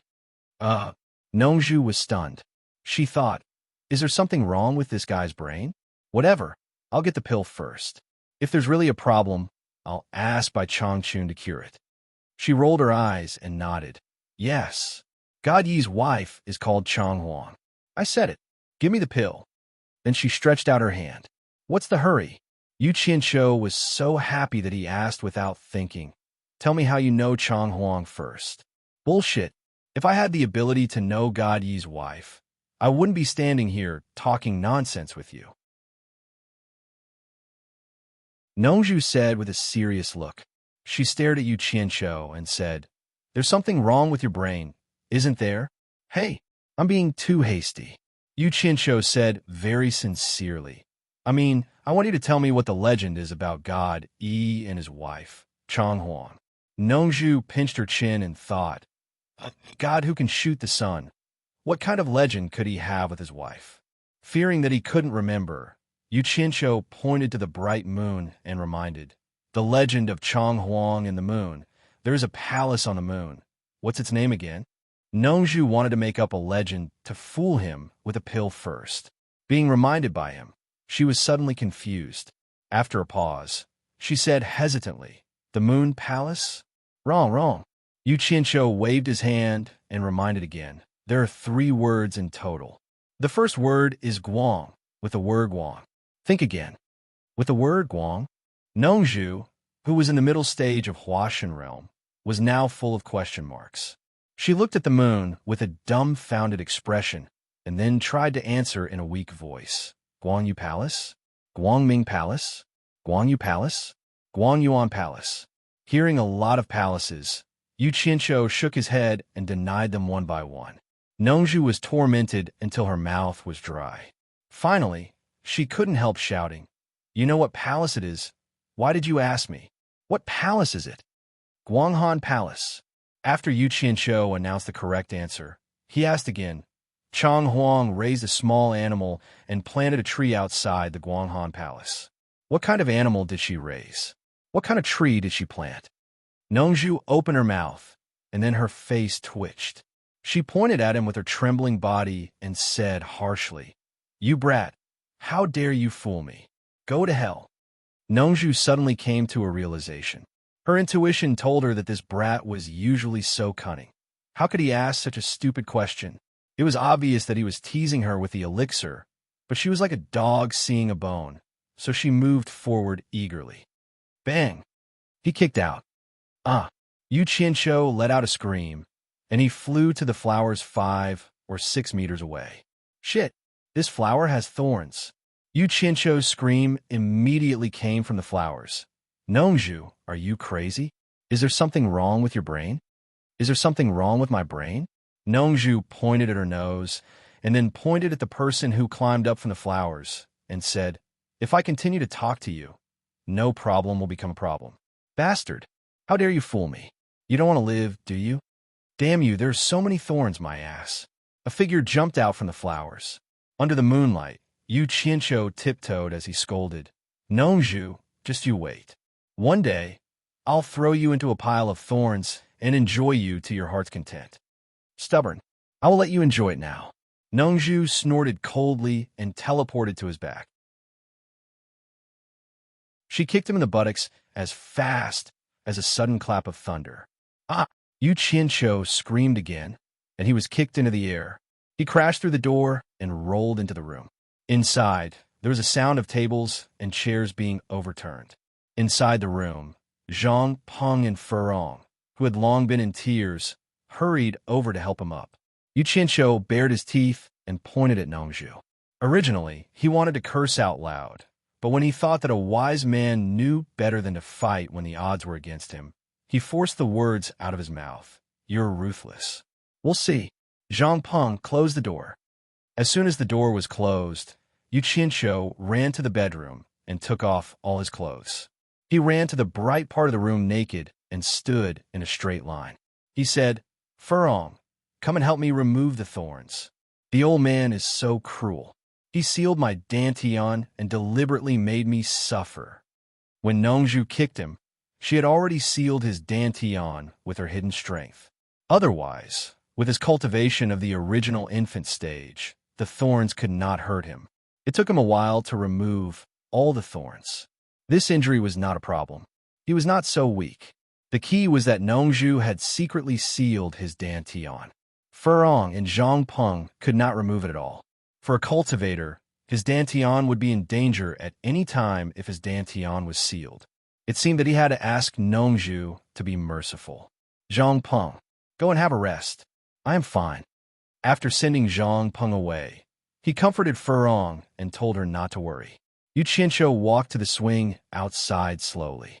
He looked at Nongzhu, who was lying on the rattan chair and staring at him with a sneer. He coughed awkwardly and shook the rope. He looked up and sighed. "The moon is nice today." "Humph, it is nice. Do you want me to send you to the Moon Palace to see Chang Huang?" Nongzhu sneered.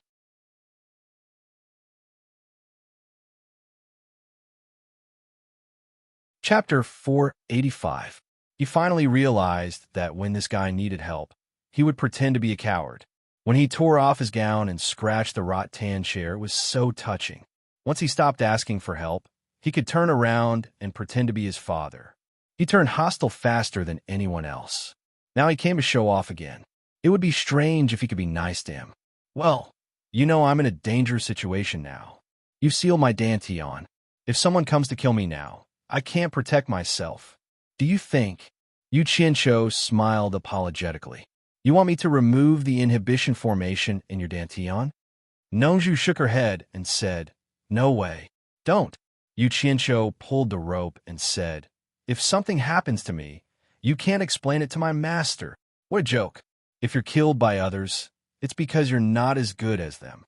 What do you think I need to explain to your master? Nongzhu sneered and said, "If I kill you with my own hands, it's a bit unreasonable. But I'm happy to see you killed by others." Yu Qianqiu didn't believe what she said. If she really wanted to see him die, she didn't have to protect him at the risk of falling out with Hu Zongming and the others. She was just saying out of anger. Yu Qianqiu gritted his teeth and said, "One 7 orifices exquisite pill. Can you remove it?" "Bastard, I've been waiting for you to say this." Nongzhu laughed and climbed up from the rattan chair. She walked to Yu Qianqiu and stretched out 2 fingers, saying, "One is not enough. Z, and I will take 2. Yu Qianqiu frowned and said, "You're too greedy. There are only 9 pills in one furnace. You want 2? Black or white?" If you don't give me 2, I guess you won't dare to leave this door for the rest of your life. It's up to you. Nongju pretended to be calm. Then she patted her forehead and said, I forgot to tell you that sealing your dantian is my exclusive skill. Even if your master were here, he would have to spend a lot of effort to do it. Don't dispel it recklessly. Don't blame me if you destroy your dantian by force. Yu Qinshu pointed at him and said bitterly, To think that I trusted you so much. Otherwise, how could I have given you the chance to seal my dantian? All right, I guess I'm unlucky. 2 it is. I agree. Haha. Nongju laughed and said, Why didn't you say yes earlier? Why did you have to talk so much nonsense? As she said this, she pinched out a messy finger incantation and slapped it into Yu Qinshu's abdomen with several white lights. Yu Qinshu let out a sigh of relief as the Zhen Yuan in his body began to circulate once more. The feeling of having one's fate controlled by someone else was too terrifying, even more terrifying than death itself. It was the feeling that he wanted to get rid of the most in his life, and that was why he had fought so hard to get rid of the shackles that bound him. Nongju stretched out her hand and said, Am I good enough? Work first, then take the items. Now, give me the spirit pills. Do you think I'll give it to you just because you said so? Yu Qinshu snorted inwardly and shrugged his shoulders. We'll talk about it later. Anyway, you're not in a hurry to use them. What do you mean? Nongju's face darkened. How dare you fool me? If I can seal you once, I can seal you again. It's useless even if you're unhappy. I don't have the spirit pills with me. Even if you seal me 10 times, I won't be able to give them to you. Yu Qinshu said helplessly, If I carry such a precious thing with me and the news spreads, it will attract covetous eyes from others. Wouldn't I be seeking death then? You'd better not lie to me, or I'll make you cry. Nongju squinted her eyes and said, Where are the spirit pills? Tell me, and I'll go and get them myself. That's fine. However, I have to make it clear. You can only take 2. You cannot touch the rest, Yu Qinshu said seriously. Once you know where it is, it's not up to you to decide. Just wait and beg me. Nongju's face softened a little. She said, Don't worry. I'm a man of my word. I'll only take what belongs to me. I won't touch other people's things. Damn, those who say they're trustworthy are usually the most untrustworthy. I'm 100% sure of this. Yu Qinshu thought for a while and nodded. Last time when I went to the Moon Clan with Qianhua Fairy wanted to introduce us to the Cultivation Alliance. I was worried that I would offend too many people and it would not be safe to bring the spirit pills to the Cultivation Alliance. So, I left the spirit pills with Qianhua Fairy. Hearing this, Nongju's face turned green. Her instinct told her that this guy was playing with her again. Otherwise, how could it be so coincidental that the spirit pills were in Qianhua Fairy's hands? Yu Qinshu continued as if nothing had happened. Of course, Qianhua Fairy doesn't know it's a spirit pill. You'd better not tell her when you go to get it. The fewer people who know about it, the better. By the way, the spirit pills are sealed with hell iron. It can block spiritual consciousness from seeing them. You need to use the secret code when you go to get it. Otherwise, Qianhua Fairy won't give it to you. There was a secret code? Nongju was a little surprised. She kind of believed him. Otherwise, he wouldn't have to go through so much trouble. She asked suspiciously, What secret code? Yu Qinshu explained. When you find her, you tell her to take the thing that Yu Qinshu left with you. She will say the Heavenly King covers the Earth Tiger, and you will say the pagoda suppresses the river monster. Then she will give it to you. Nongju's face twitched. She said in a low voice, Why did you leave it with her? Because of you, Yu Qinshu said in surprise. You're talking nonsense again. It has nothing to do with me. Nongju stared at him. There are 3 reasons. Yu Qinshu counted on his fingers and said, First, you didn't see how intimate Fairy Jasper was when she saw Z. I saw that the 2 of them looked so similar, so I felt that the 2 of them must be related. After that, I heard some clues from her words. Z should be the daughter she had with you. Don't be anxious. Let me finish. Nongju's face was gloomy. She put down her raised hand. Yu Qinshu coughed and continued. I am Z's friend. She won't say anything if I leave this thing with her. Second, the elixir is sealed by hell iron. My divine sense can't see what's inside. Thirdly, I believe that you, Mr. Nongju, have good taste as well. Those who are able to get into bed with you and give birth to children must be of good moral character. Enough. Nongju turned sideways and said in a low voice, "You can get it by yourself later. Just remember that you owe me 2 elixirs. Don't try to renege." Yu Qianqiu patted his chest and said, "Don't worry. I live by my credit. You don't have to worry. Don't talk to me about your bullshit credit." Nongju shouted, "Go back to your woman. You like to play? I will play with you anytime." Yu Qianqiu was very happy. He cupped his hands and turned around to leave. But after a few steps, he frowned again. He came back and asked, "Senior Nongju, there is something I really want to know. I sincerely want to know." Nongju stared at the night sky in the distance. No one knew what she was thinking. She answered calmly, "Say it. About the legend about Yi Shun shooting the sun. How much do you know? Can you tell me everything you know?" Yu Qianqiu took a breath and said, "For this legend," he suddenly had an indescribable expectation. He didn't know what he was expecting. It was vague and vague. Nongju turned around and said with her eyes shining, "You seem to be very interested in this. Why?" "Worship. I am fascinated by the worship of a powerful man." That was all he could say. No one would understand what happened in his previous life, and there was no need for him to say it. "I have only heard about this from the former torture master of the demon ghost region. He said that there was a great god named E who destroyed the 9 suns in the sky with 9 arrows in a row to save the world. I have been fascinated and asked him about it, but he only said that it was an old legend and shouldn't be taken seriously. That's all I know. As for the wife of Yishun you mentioned, I have never even heard of her, not to mention the palace, raising animals, or planting trees." Nongju paused and said, "If you want to know more, you can ask your teacher. As the current torture master, he may know more than me." "I see." Yu Qianqiu let out a breath, nodded with disappointment, and said, "I won't bother you anymore." He turned around and left slowly. However, when he walked to the door, Nongju called him again. "Come back, I almost forgot to tell you one thing." Yu Qianqiu's eyes shone. He hurriedly ran back and asked, "Elder Nongju, do you remember any legend about Yishun? Don't mention Yishun to me again. I have told you everything I know." Nongju looked at him with puzzlement for a long while, as if there was something she couldn't figure out.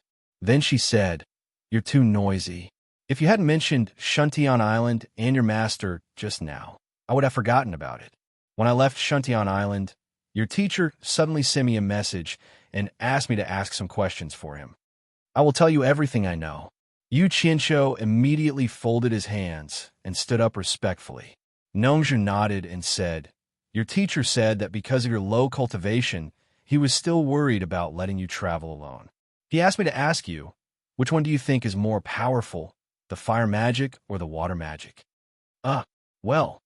Yu Qianqiu scratched his head and said, "I have fought with people many times and found that the water magic is almost useless when I meet masters.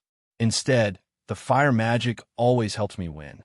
So, the fire magic should be more powerful. Your master said that if you say that the power of fire and water arts is as great, then there's no need to say anything else. You won't be too worried about your ability to protect yourself when you travel around the various countries." Nongju sorted out her thoughts and continued, "If you say the fire magic is more powerful than the water magic, he asked me to tell you something else. I will listen to your advice, teacher." Yu Qianqiu was a little excited. Although his teacher didn't talk much, once he opened his mouth, every word was like a gem, absolutely without any nonsense. "Listen carefully to your teacher's original words." Nongju said, "Water and fire are 2 extremes. The operation of the way of heaven is about balance. Where there is yin, there must be yang. Therefore, there is no such thing as fire being more powerful than water. If you think fire is more powerful than water, then you are totally wrong. The reason why you think so is that you haven't understood the mystery in it, or you haven't used it well. As I said, if you use it well, you'll be invincible. The key of the fire magic is to release fire and defend the enemy with yang. The water magic is yin, and yin and yang are opposite to each other. When fire is released, water is withdrawn. Only by releasing and withdrawing can you follow the way of heaven. Yes, that's what your teacher said. Nongzhu poked her head over and asked softly, "What is your teacher talking about? I am confused. Do you know what it means? Tell me." When the fire is released, the water comes in. Yu Qianqiu murmured to himself with a dull expression.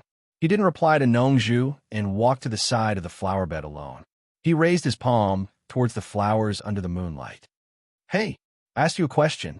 Nongzhu's voice stopped abruptly, and her eyes gradually widened. She saw the seedlings and flowers in the flower bed were rapidly withering.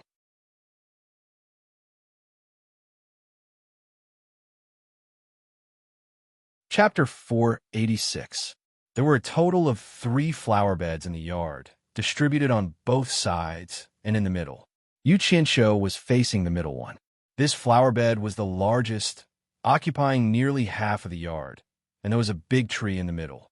The flowers were delicate under the moonlight, and the green leaves were glowing faintly. However, all of this changed after Yu Qianqiu attacked with his palm. The color of life faded instantly. The flowers and green leaves withered and shrunk as if they were facing the cold winter. The big tree made a muffled sound, and the withered leaves fell. Nongzhu had never seen such a phenomenon, and his face was full of disbelief. The leaves of the big tree fluttered, and the sound of rustling was endless. It did not take long for all the leaves to fall. The big tree had withered, and it showed its loftiness under the moonlight. Nongzhu turned his head slowly and looked at the young man beside him in horror. Yu Qianqiu looked calm, and his palm was still in the air. He looked extremely serene under the moonlight, as if he was a god who controlled life and grasped the growth rings of time with a snap of his fingers. "If I want you to wither, how can you let flowers bloom, and how can you be lush and green?" Nongzhu believed that with his cultivation, it was not a problem to turn the whole flower bed into powder in an instant. However, it was impossible for him to make the flowers and trees in the nursery grow rapidly across time and space without any effort. This was already a miracle. Nongzhu thought so. Only Yu Qianqiu himself knew that this had absolutely nothing to do with a miracle. It was just that his master's words reminded him. The power of the fire formula was to burn, and it was impossible for the water formula to submerge the enemy with water. Even if the water was turned into ice, the ice would be disintegrated in an instant, and it would be difficult to give the enemy a fatal blow. At that time, he was thinking, "Stop. How can the water formula resist the enemy?" His eyes fell on the flowers and trees, and he suddenly realized some common sense from his previous life. The bodies of animals and plants contained a lot of water. Without the support of water, it meant that they lost their lives. Since he could absorb the water elements from lakes and rivers, why couldn't he absorb the water elements from animals and plants? Thus, he activated the water incantation and enveloped the entire flower bed. Sure enough, as he had hoped, the thousands of flowers and trees did not have the slightest resistance and were instantly sucked dry by his palm, turning into water elements and stored in his body. The flowers and trees in the flower bed also lost all signs of life in an instant. What a domineering spell. Yu Qianqiu looked calm on the surface, but he was deeply shocked by himself. He had used the water incantation many times. Other than feeling that it was miraculous, he really didn't feel that it was very powerful. He didn't expect that after changing the way he used it, it would actually be so overbearing. It was unbelievably overbearing. Yu Qianqiu now truly understood by Changchun's words, "Use it well, and you will be invincible." At the same time, he couldn't help but admire Bai Changchun.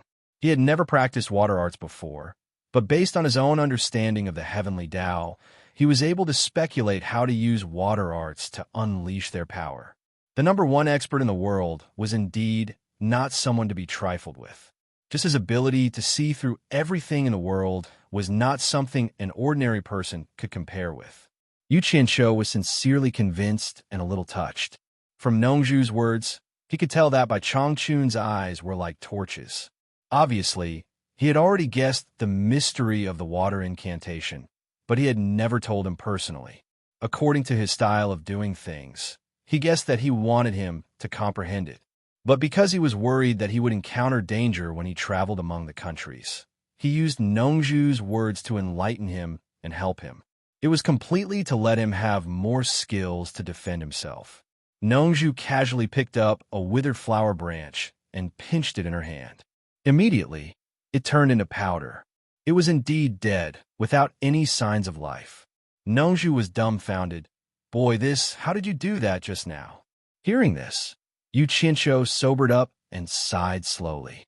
He bowed piously to the direction of Shuntian Island and said, "Thank you, Master, for pointing out the right path and enlightening me." Then he bowed to Nongju and said, "Thank you, Master, for passing on the message." Nongju threw away the thing in her hand and patted the dust on her palm. She grabbed Yu Qianqiu's arm and asked curiously, "You mean everything that happened just now was because of the few words I passed on old Bai? There is such a big mystery hidden in these few words." "Yes." Yu Qianqiu nodded and said with a smile, "To me, these few words are like a golden bell. It is thought-provoking and has solved the puzzle that I have been puzzled for a long time." Nongju witnessed everything in front of her.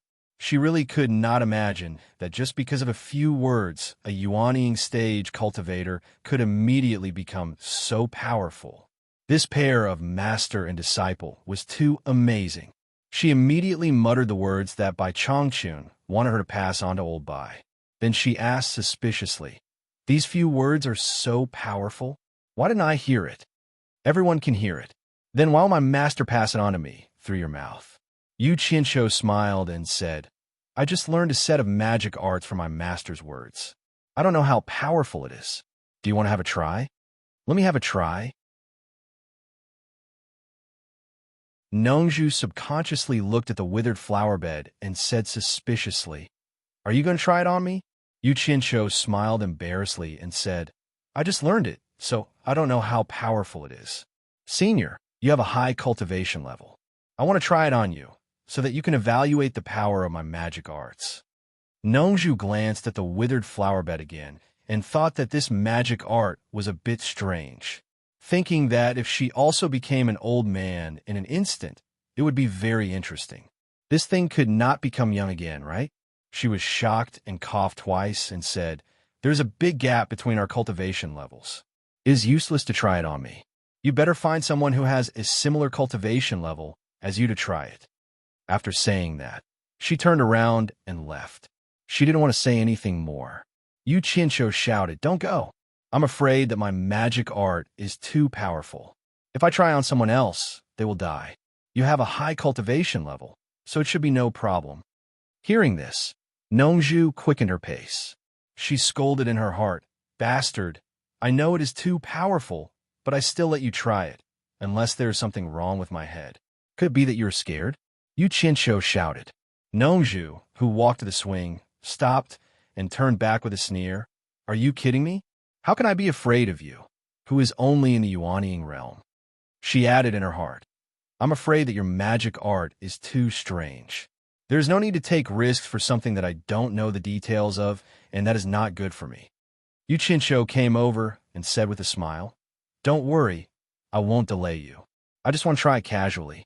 I want you to help me evaluate how useful it will be if I fight against an enemy." Nongju said coldly, "Go away. Don't come near me. I want to rest. If you keep talking, don't blame me for sealing your dantian again. I won't release it for you no matter what." Yu Qianqiu was stunned, but he did not force her. He walked into the house, ready to find someone else to try it. He probably did not know that Nongju cherished her appearance the most. Otherwise, she would not look like a middle-aged man at this age. She really spent a lot of cultivation to maintain it. In fact, Nongju was not afraid of the power of the magic art, but she was afraid that the magic art was too strange. It would turn her blue face into a white-haired old face, which was more painful than killing her. Therefore, she simply chose to avoid it. She really did not dare to take the risk. He had wandered around the world and understood that there were many strange and mysterious things that could not be determined by the level of cultivation. The Prime Minister of Daeong Kingdom, Wufeng, returned. Many people in the court sighed. Why did he come back? Those bandits who killed and robbed people were all good-for-nothings. Weren't they bloodthirsty? He did not cause any trouble, so why did he come back? In the eyes of others, Wufeng's matter was a result that could be seen and guessed. People like the Emperor of Daeong Kingdom and those in the cultivation world were the ones who knew the truth. Of course, no one would announce such a thing to ordinary people. The matter gradually calmed down, and Daeong Kingdom returned to normal. The martial arts competition for the Emperor's son-in-law that was postponed due to the attack on the Prime Minister's residence was once again organized in full swing. After all, it was not good to let the distinguished guests from various countries wait any longer. The entire Daeong city returned to its original liveliness. It was indeed lively, but it had to be lively. Yu Qianzhou's bold statement that he was the strongest in the world below the spirit-severing stage had already caused a huge uproar in various countries. There was a person called by Changchun who was the strongest in the world. It cannot be helped. Even those spirit-severing experts had admitted it, so naturally, no one dared to have any objections. Now, a Yu Qianzhou had suddenly appeared and boasted shamelessly. Furthermore, he was a cultivator from Huaxia. Most importantly, this person was only at the nascent soul stage. Although it was said that this person had a glorious battle record in Huaxia's cultivation world, it did not mean that there was no one in the cultivation world who could make him talk nonsense. This could not be tolerated. Therefore, a large number of cultivators gathered in Daeong City to teach this fellow a lesson. Naturally, there were also people who wanted to watch the show. It just so happened that the Daeong Kingdom was going to have a martial arts competition for the Emperor's son-in-law. Coupled with the fact that a group of cultivators had come to participate in this grand event, it would be strange if Daeong City was not lively. Of course, those who came were basically cultivators below the spirit-severing stage. It should be known that Yu Qianzhou had made such a big name for himself. If anyone could kill Yu Qianzhou, their reputation would naturally rise along with it. When people talked about it, they would definitely say that so-and-so killed Yu Qianzhou. Many people usually could not find an opportunity to stand out. Now that they could kill Yu Qianzhou, who was at the nascent soul stage, it should not be a problem, right? Therefore, outside the Baiwan Kingdom's embassy, many people dressed in strange clothes appeared every day. These people were naturally cultivators from various countries. However, they all knew that there were Mr. Nongzhu, who was at the middle stage of the spirit-severing stage, and Wen Rui, who was at the early stage of the spirit-severing stage. With two spirit-severing stage cultivators in charge, although they knew that Yu Qianzhou was inside, they did not have the guts to barge in. Yu Qianzhou, who was inside the embassy, did not know what the situation was like outside, but he could guess that there were many cultivators outside who were eyeing him covetously. If he heard someone say something like that, even if he did not do anything, he would come and watch the show and see how that person died. Sigh, that damned was Zoming, I will not forgive you. Yu Qianzhou sat on the steps in front of the house and sighed endlessly. Actually, he was no longer interested in participating in that bullsh *T martial arts competition to recruit a son-in-law. Back then, because he was unfamiliar with the situation, he wanted to use the opportunity to get to know the cultivators from various countries and understand the situation. Ever since he received Lu Wanwan's Jade archive and gained some understanding of the situation, he already had a plan in mind. He did not intend to stay in a Yang City to play around anymore. However, he should not have been too greedy and kidnapped Wufeng to extort Baikong. However, who knew that someone would spread the news to the whole world and even attracted Nongzhu over. That damn Nongzhu even lured Hua Zongming and the others over. His identity was accidentally exposed, and in order to get rid of the spirit-severing stage cultivators, he made a bold statement again.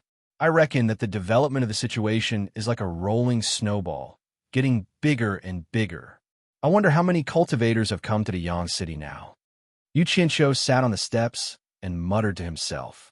Looking at Nongzhu, who was swaying gently on the swing, he gnashed his teeth in hatred. He wanted nothing more than to go over and carve the word bastard on that handsome face.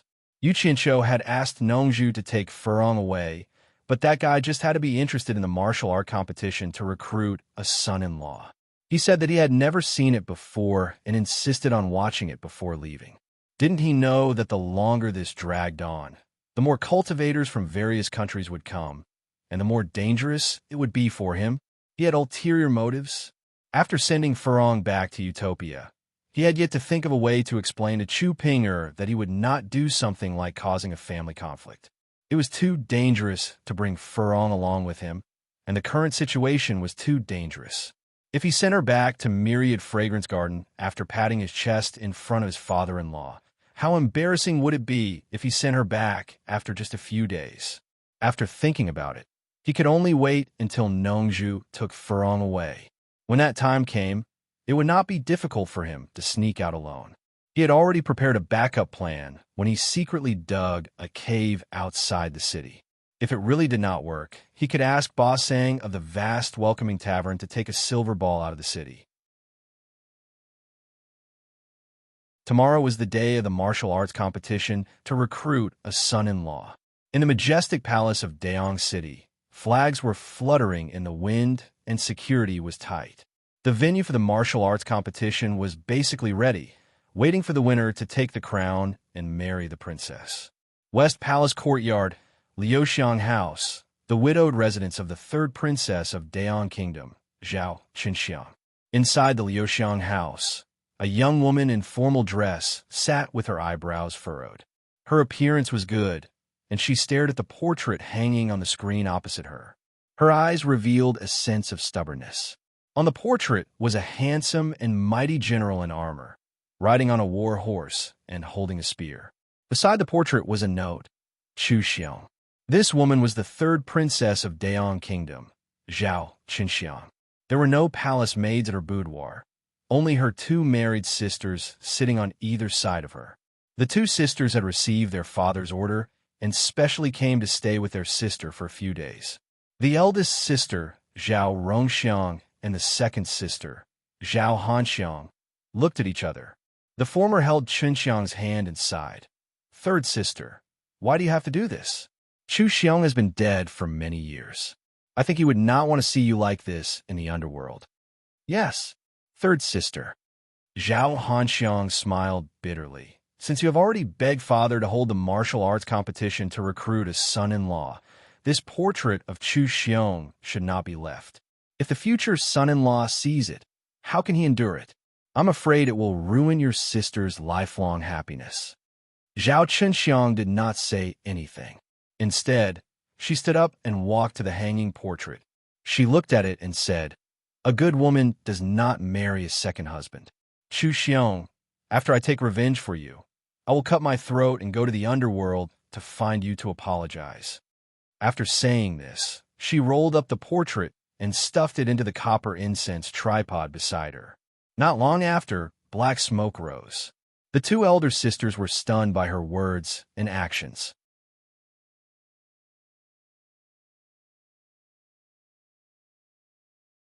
Chapter 487.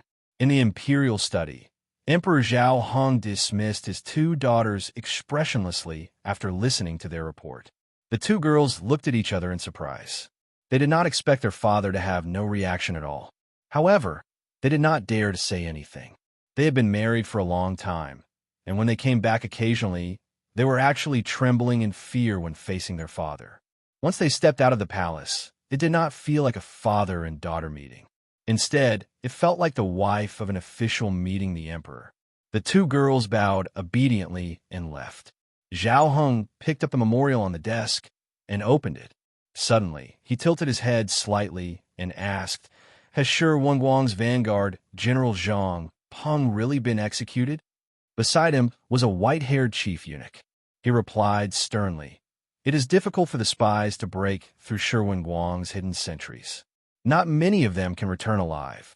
However, it is true that Zhang Peng violated military discipline and was beheaded. I believe it is true. Shi Wenguang's army is very strict. It does not tolerate people who violate military discipline." Zhao Heng's expression was strange. He admired and hated Shi Guang. He admired him because he was a rare talent, but he hated him because such a general was not under his command but his enemy. Thinking of the 2 million-strong army occupying the western part of Huaxia, the 6 countries could not cross the border. If they made any moves, they would be attacked immediately. The gains did not make up for the losses. They had been at war for many years, even with the 6 countries working together to attack, but they still suffered under Shi Guang's hands. In a fit of anger, he mobilized millions of troops and divided the 6 countries. The 6 countries could not fight back. In the end, the 6 countries asked for peace with Huaxia. The rulers of the 6 countries were humiliated. One could imagine how depressed they were. The emperor of Huaxia is incompetent, but he has such a general under him. It is difficult for us to cross the line. We're going to lose our lives. Zhao Heng could not help but sigh. Master, don't worry. The old eunuch said softly. Didn't the higher-ups tell us to bear with it for now? After the war between the cultivation world of various countries and the cultivation world of China was over, someone would naturally deal with Shi Guang secretly. From then on, the western part of Huaxia will no longer have such a brave general.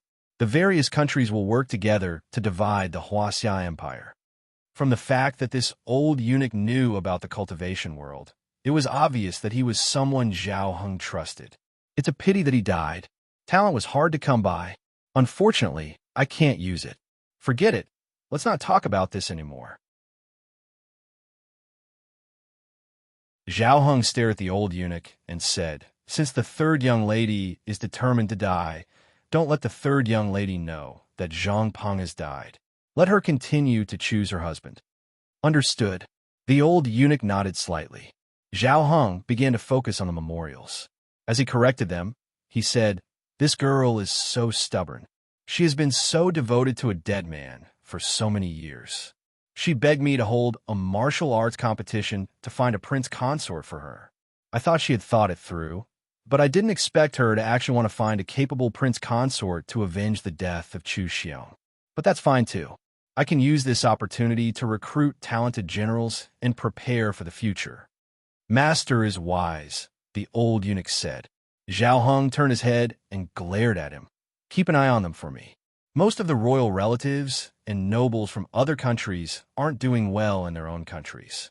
Otherwise, they wouldn't have come to our country to be the emperor's son-in-law. Although they aren't doing well, the influence they have received since childhood is not something the children of ordinary families can compare with.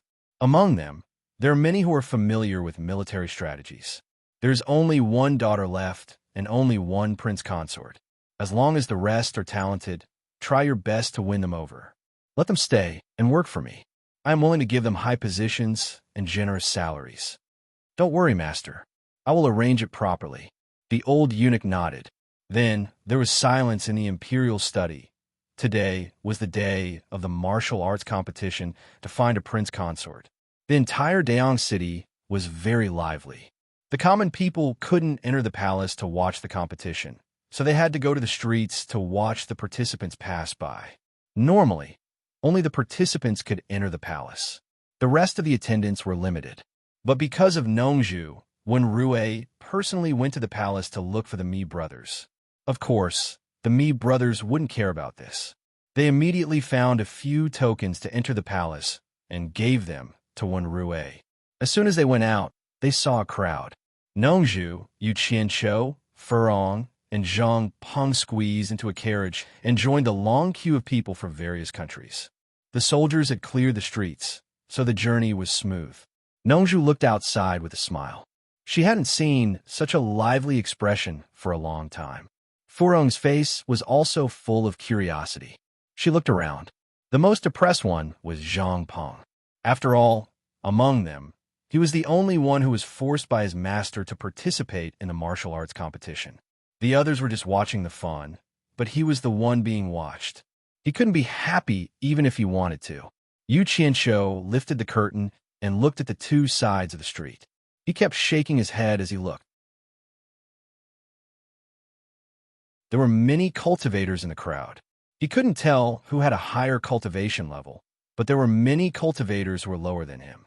He guessed that they were just here to watch the fun. Since it was like this, he might as well face it calmly. He looked at those cultivators with a provocative look. If it's a blessing, it's not a curse. If it's a curse, I can't avoid it. Today, I'll show my face to the world of cultivators from various countries. Who's afraid of who? Yu Qianqiu looked outside with a smile. From time to time, he raised his middle finger at the cultivators in the crowd. They didn't know what it meant anyway. Boy, what do you mean by raising your middle finger? Nongzhu couldn't help but ask.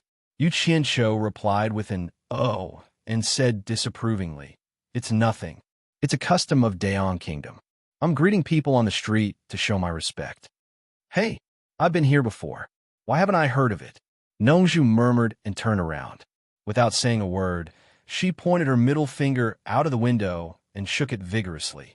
His fingers were slender, and his middle finger was raised elegantly. No wonder he was Mr. Nongzhu. Yu Qianqiu's expression twitched, and he put down his hand. He couldn't associate himself with that guy. After entering the imperial city, everyone got off their horses and alighted. The gate of the imperial city was guarded by a large number of soldiers. It was impossible for ordinary people to get close. Those miscellaneous cultivators couldn't break in either. They couldn't enter without a token to enter the palace. There were some rules that even cultivators couldn't break. The Mi brothers had transferred a large number of people from the same sect from Mount Guangguang to guard around the imperial city. This was to prevent cultivators from breaking in. The guests from various countries entered the imperial city in a single file. The first thing they did was to pay their respects to the emperor of Daong Kingdom. Nongzhu, Wenrui, and the others naturally couldn't pay their respects to a secular emperor. Mi Russian was waiting in the imperial city. When he saw them, he immediately came to greet them and took them out for other arrangements. Only Zhang Peng was driven back by Yu Qianqiu and went through the process with the Wen family.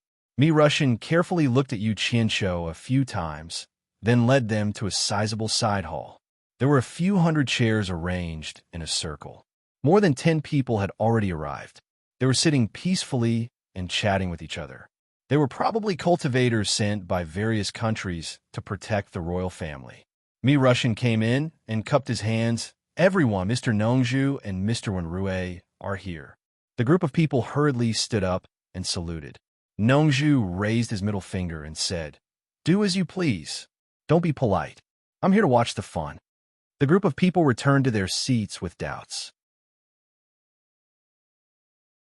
They didn't know what Nongzhu meant by raising his middle finger, but judging from his expression, it should be a greeting.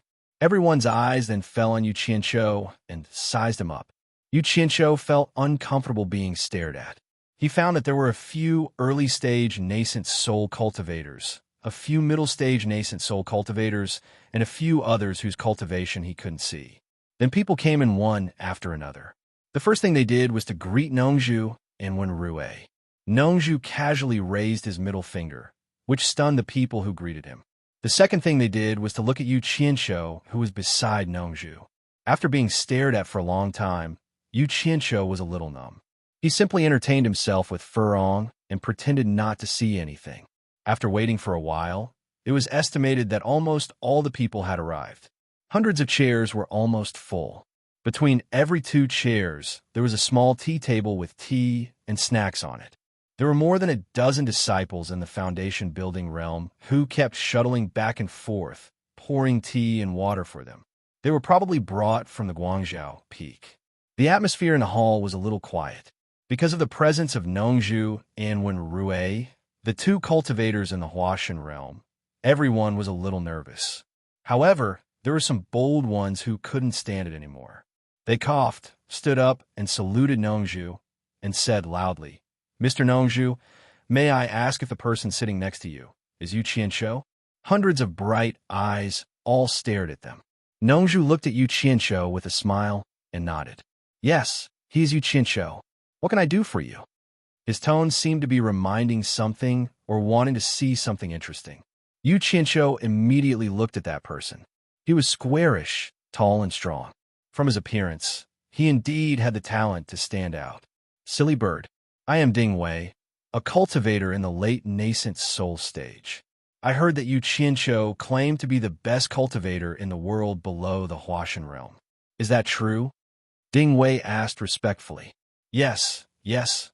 I heard it with my own ears. Nongzhu pointed at Yu Qianqiu and said with a smile, I can prove that he did say that.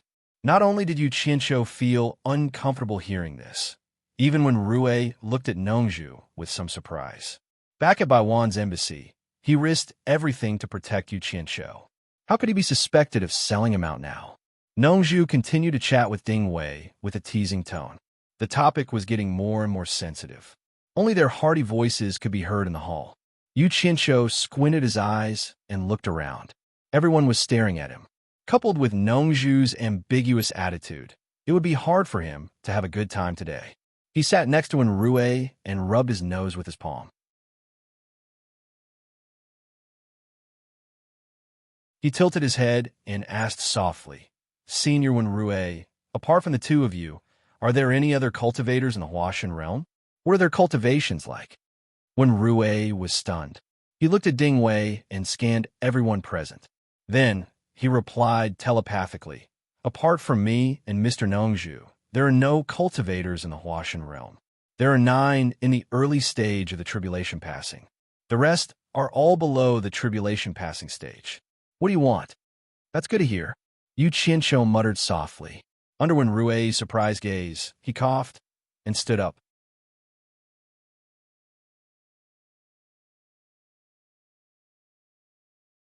Chapter 488. Nongzhu and him were separated by Rue. They sat in the middle, followed by Nongzhu, Rue, Yu Qianqiu, Furong, and Bai.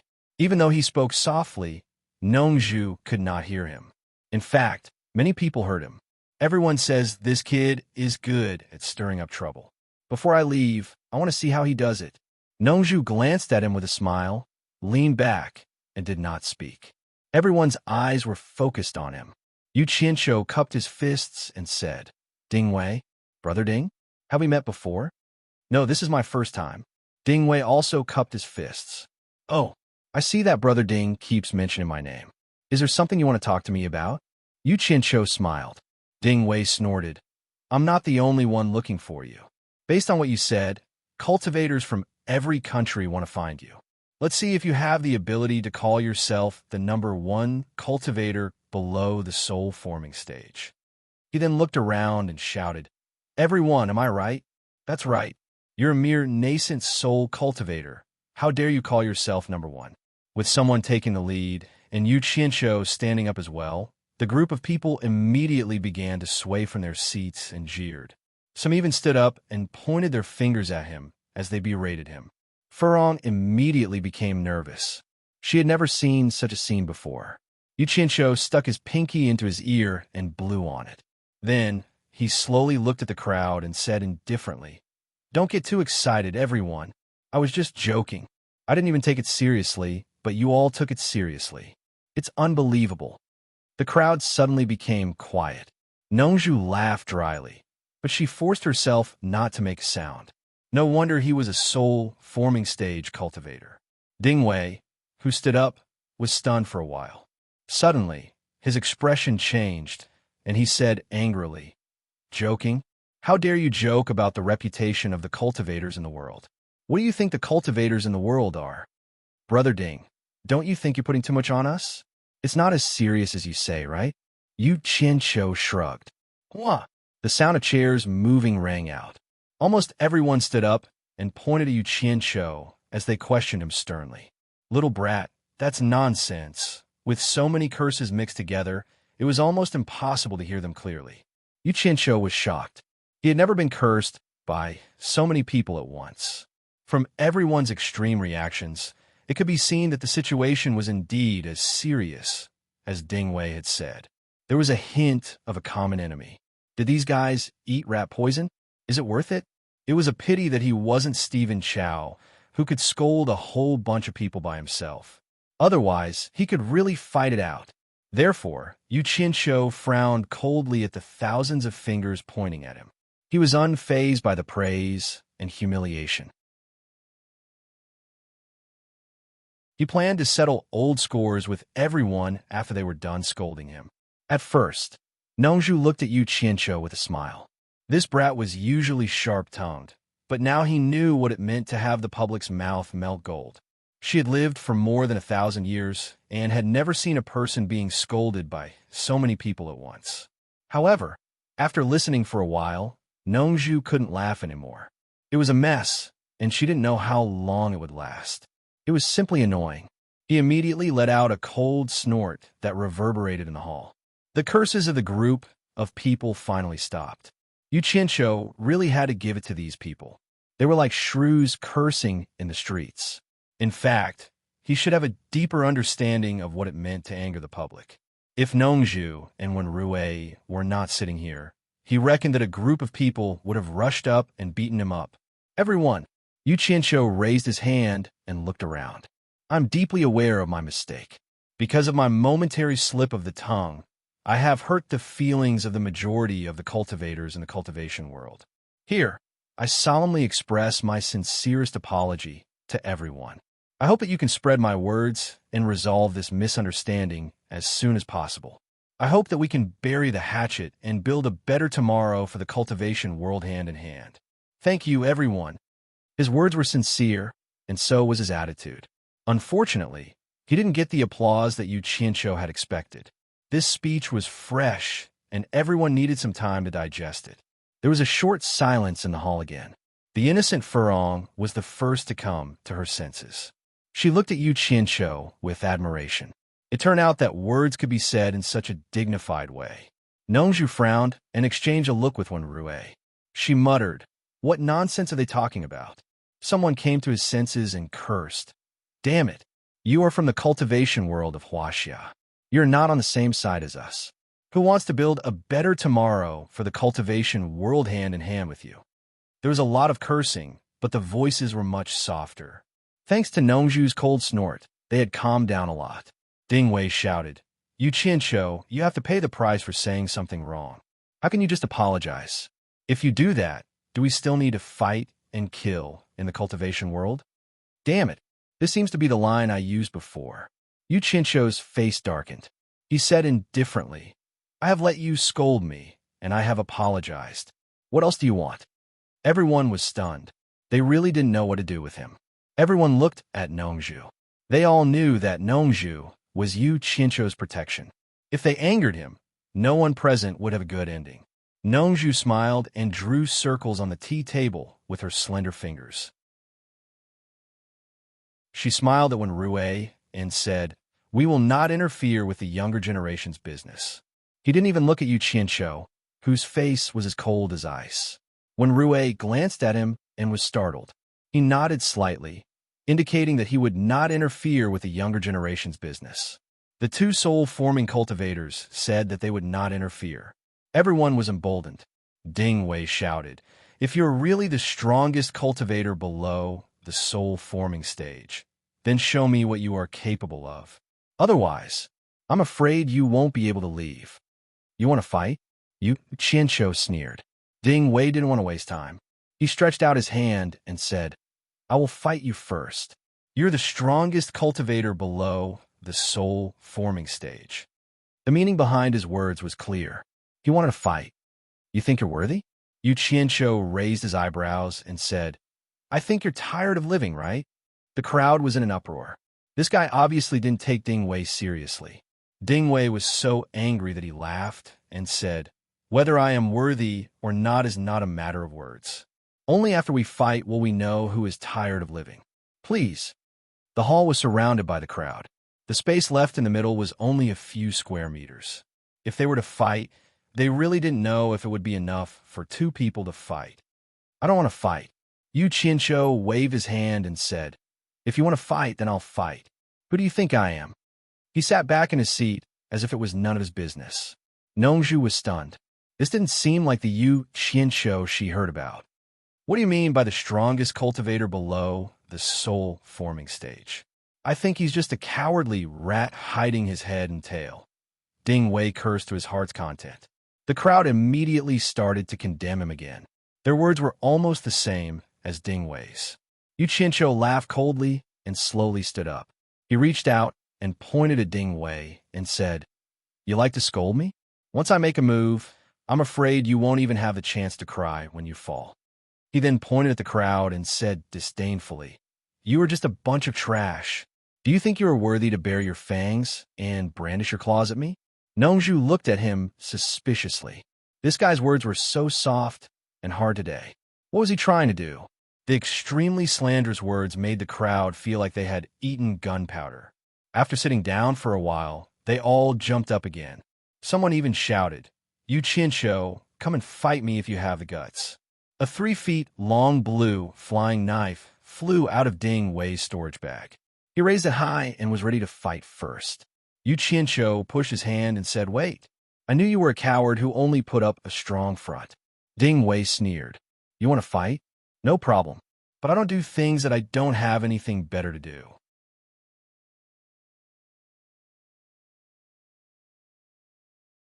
Yu Qianqiu glanced at the crowd in disdain. He took out a storage bag and threw on the tea table between him and Wen Rui. He pointed at it and said, "There are 1,000,000 upper-grade spirit stones in there. If anyone beats me or kills me, this 1,000,000 upper-grade spirit stones will belong to him." Nongju was stunned. Was there something wrong with this kid's brain? He said he didn't do things that he didn't have anything better to do. The crowd was also stunned. Was there such a good thing? Then, everyone nodded in understanding. This kid was probably feeling guilty and wanted to use the situation to make people think that he was confident and was just trying to scare them. Huh? Ding Wei laughed wildly. "Everyone, I'm sorry. Who told me to come out first? This 1,000,000 high-grade spirit stones is mine." "What are you laughing at?" Yu Qianqiu immediately poured cold water on them. "This is a gamble of money and life. Anyone who wants to fight me and earn 1,000,000 spirit stones must first take out 1,000,000 high-grade spirit stones as a wager. If you don't have money, don't embarrass yourself. There's no such thing as a free lunch. Let the rich fight. I'll fight you anytime." Ding Wei's arrogant smile froze on his face. The crowd was also stunned. The people here were not poor, but they did not have high positions in their sections. There are not many who could carry 1,000,000 high-grade spirit stones with them. Nongju was suddenly enlightened. It turned out that this guy admitted defeat first to make everyone think that he was afraid of them.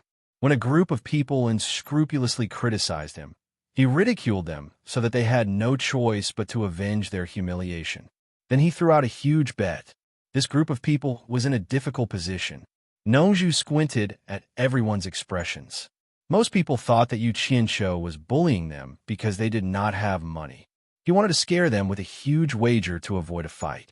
What they didn't know was that this kid wanted to kill people to earn money. He wanted to kill 2 birds with 1 stone. It seemed that Ziyi was right. Whatever this kid did, it was mostly related to money. "Ding Wei, if you don't have money, get someone else to come up. Don't just stand there." Yu Qianqiu sneered. Ding Wei said angrily, "I came in a hurry. Where do I have so many spirit stones to bet with you? You are clearly scared and purposely used money to make things difficult for others. TSK. If you really want to fight me, that is not a problem at all." Yu Qianqiu glanced at me Russian who was standing at the side with his hands behind his back. This old thing was standing there calmly and did not say anything. How could he let Hua Zoming's people watch? He raised his finger and said, "It is normal that the guests did not bring money at the last minute. But I think the owner of this place wants to gather some spirit stones in his territory. If you really want to prove that you're not trash, you can borrow some from the owner. I think the owner is not so stingy."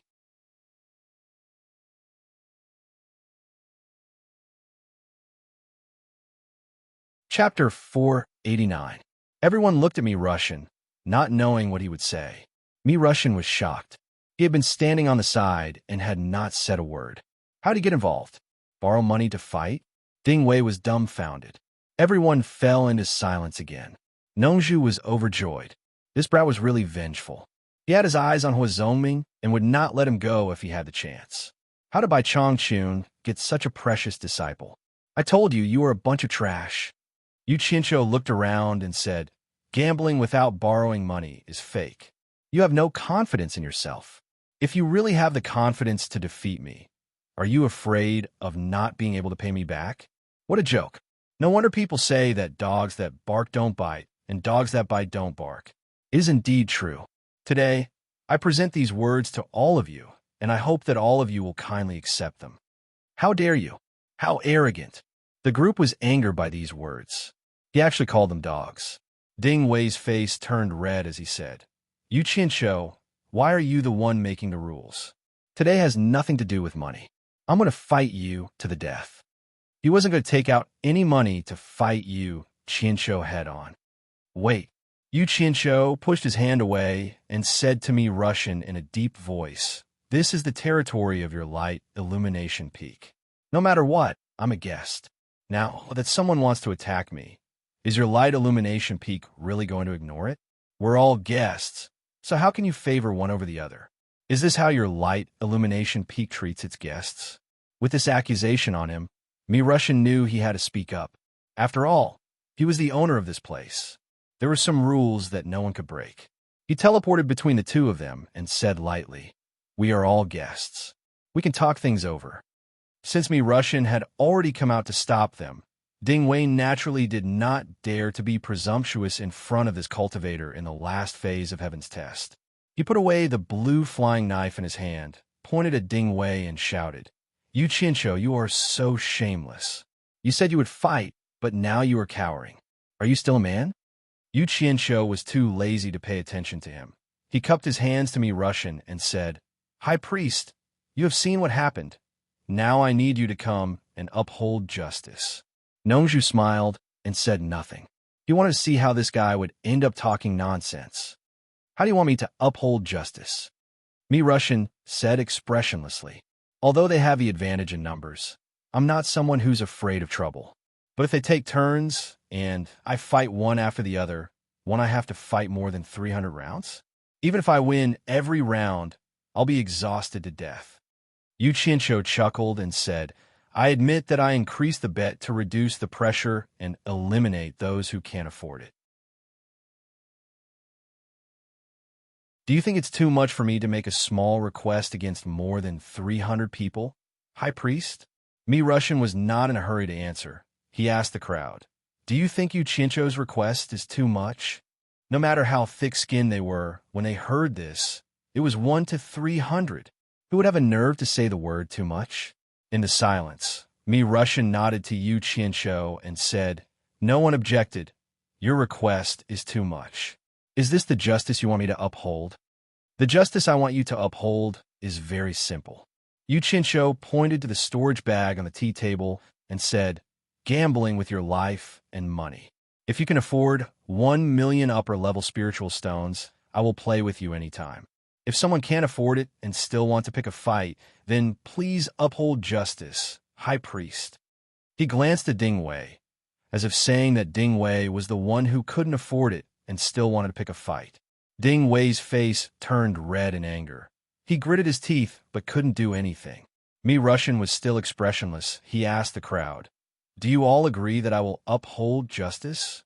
After waiting for a while, no one spoke. He nodded and said, "Since no one objects, then I will accept it. You all do as you wish." Then he teleported back to his original position. Yu Qinsho waved his hand at Ding Wei with disdain and said, "If you don't have the money, then leave. Don't stop other people from getting rich." When he said other people, it wasn't clear if he was talking about others or himself. If Ding Wei left obediently like this, he wouldn't be able to come out in the future. He would be laughed to death. He had indeed reached the point where he couldn't back down. Making up his mind, he gritted his teeth and strode towards me Russian and said, "High Priest, can you temporarily lend me 1 million upper-level spiritual stones? If I win, I will return it immediately. If I lose, my sect will not renege on this debt." When he said this, his face was full of shame and anger. Only by killing Yu Qinsho would he be able to wash away his shame. Yu Qinsho scratched his nose and said in a strange tone, "When borrowing money, first ask clearly if there is interest. In case there is trouble afterwards, don't look at me. I am reminding you out of goodwill." Ding Wei fiercely turned his head away. It was as if he had swallowed a fly. Logically, who would mention interest when borrowing spirit stones like this? Me Russian didn't rely on lending spirit stones to earn interest to survive. But since someone reminded him, how could he be thick-skinned and pretend he didn't know? He gritted his teeth and said, High Priest, about the interest. Me rush and wave his hand to stop him from continuing. If he really asked for Ding Wei's interest in front of so many people, then he would really offend his sect. He said indifferently, "There is no interest."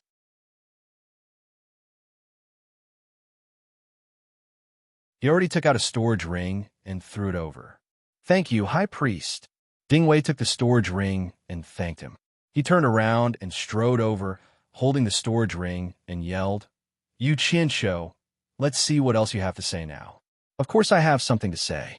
Yu Qianshou shrugged and said, "The bet should be given to a person of virtue and prestige that we both trust. It can't be given to you or me." "Humph." Ding Wei snorted and didn't say anything. Obviously, he agreed with this. The two of them looked at the two soul-forming cultivators at the same time. When it came to virtue and prestige, no one here could compare to the two of them. When Nongzhu heard this, he rubbed his hands and laughed. "If that's the case, then I will reluctantly do it." They were masters in the middle stage of soul-forming. Of course, they wouldn't stain their spirit stones. Ding Wei didn't say anything and was about to hand over the storage ring to Nongzhu. Unexpectedly, Yu Qianshou shouted, "Wait, I'm a little worried about handing the spirit stones to Mr. Nongzhu. It's better to give it to Senior Wenrui." Everyone was stunned. Nongzhu was his umbrella. He didn't trust Nongzhu, but Wenrui? Ding Wei was about to go crazy from being tormented by this person. He didn't know if he should hand over the storage bag in his hand or not. Nongzhu also reached out his hand, but he didn't know whether to take it or not. He stared at Yu Qianshou angrily. How dare he embarrass him in front of so many people? There was no need to explain. Yu Qianshou just didn't trust Nongzhu. Now that the money was in Nongzhu's hands, others might be able to get it back, but it would be difficult for him.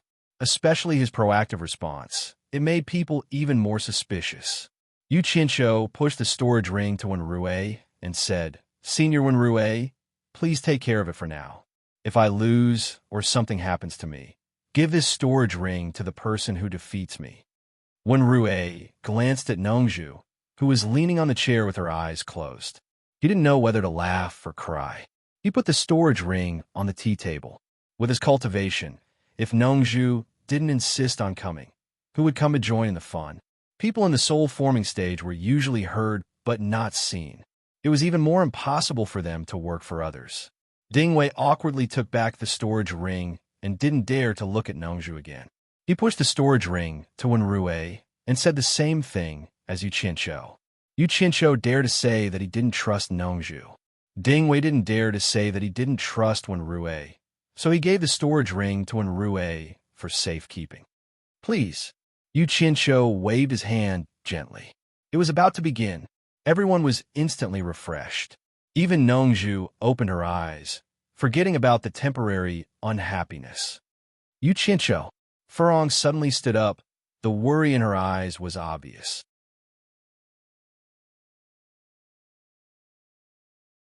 Yu Qianshou frowned slightly and glared at her. Furong sat back, down in embarrassment. Ding Wei stepped back and was instantly refreshed. Finally, he could avenge his humiliation. He looked at the young couple and laughed. "Yu Qianshou, if you have any last words, tell your woman. I'll give you the time." The surrounding people also laughed along with him.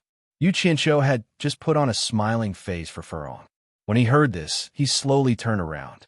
There was no expression on his face. He asked calmly, "How do you want to die?" Ding Wei snorted and nodded. "You're about to die, and you still dare to talk big." The blue flying knife once again flew above his head. Yu Qianshou spread out his sleeves, and a dozen green lights flashed out, circling around his body. Everyone present stared at the green, flying swords with twinkling eyes. They had heard that Yu Qianshou could control multiple flying swords at the same time, but this was the first time they had seen it. Out of everyone present, only Nongzhu knew that these flying swords were formed from green flames. The flying swords danced around him as Yu Qianshou walked towards Ding Wei expressionlessly. He said indifferently, "If I say you're trash, then you're trash. I'll let you make the first move. I want to see who's the trash." Ding Wei roared angrily, and the blue saber above his head began to spin faster and faster.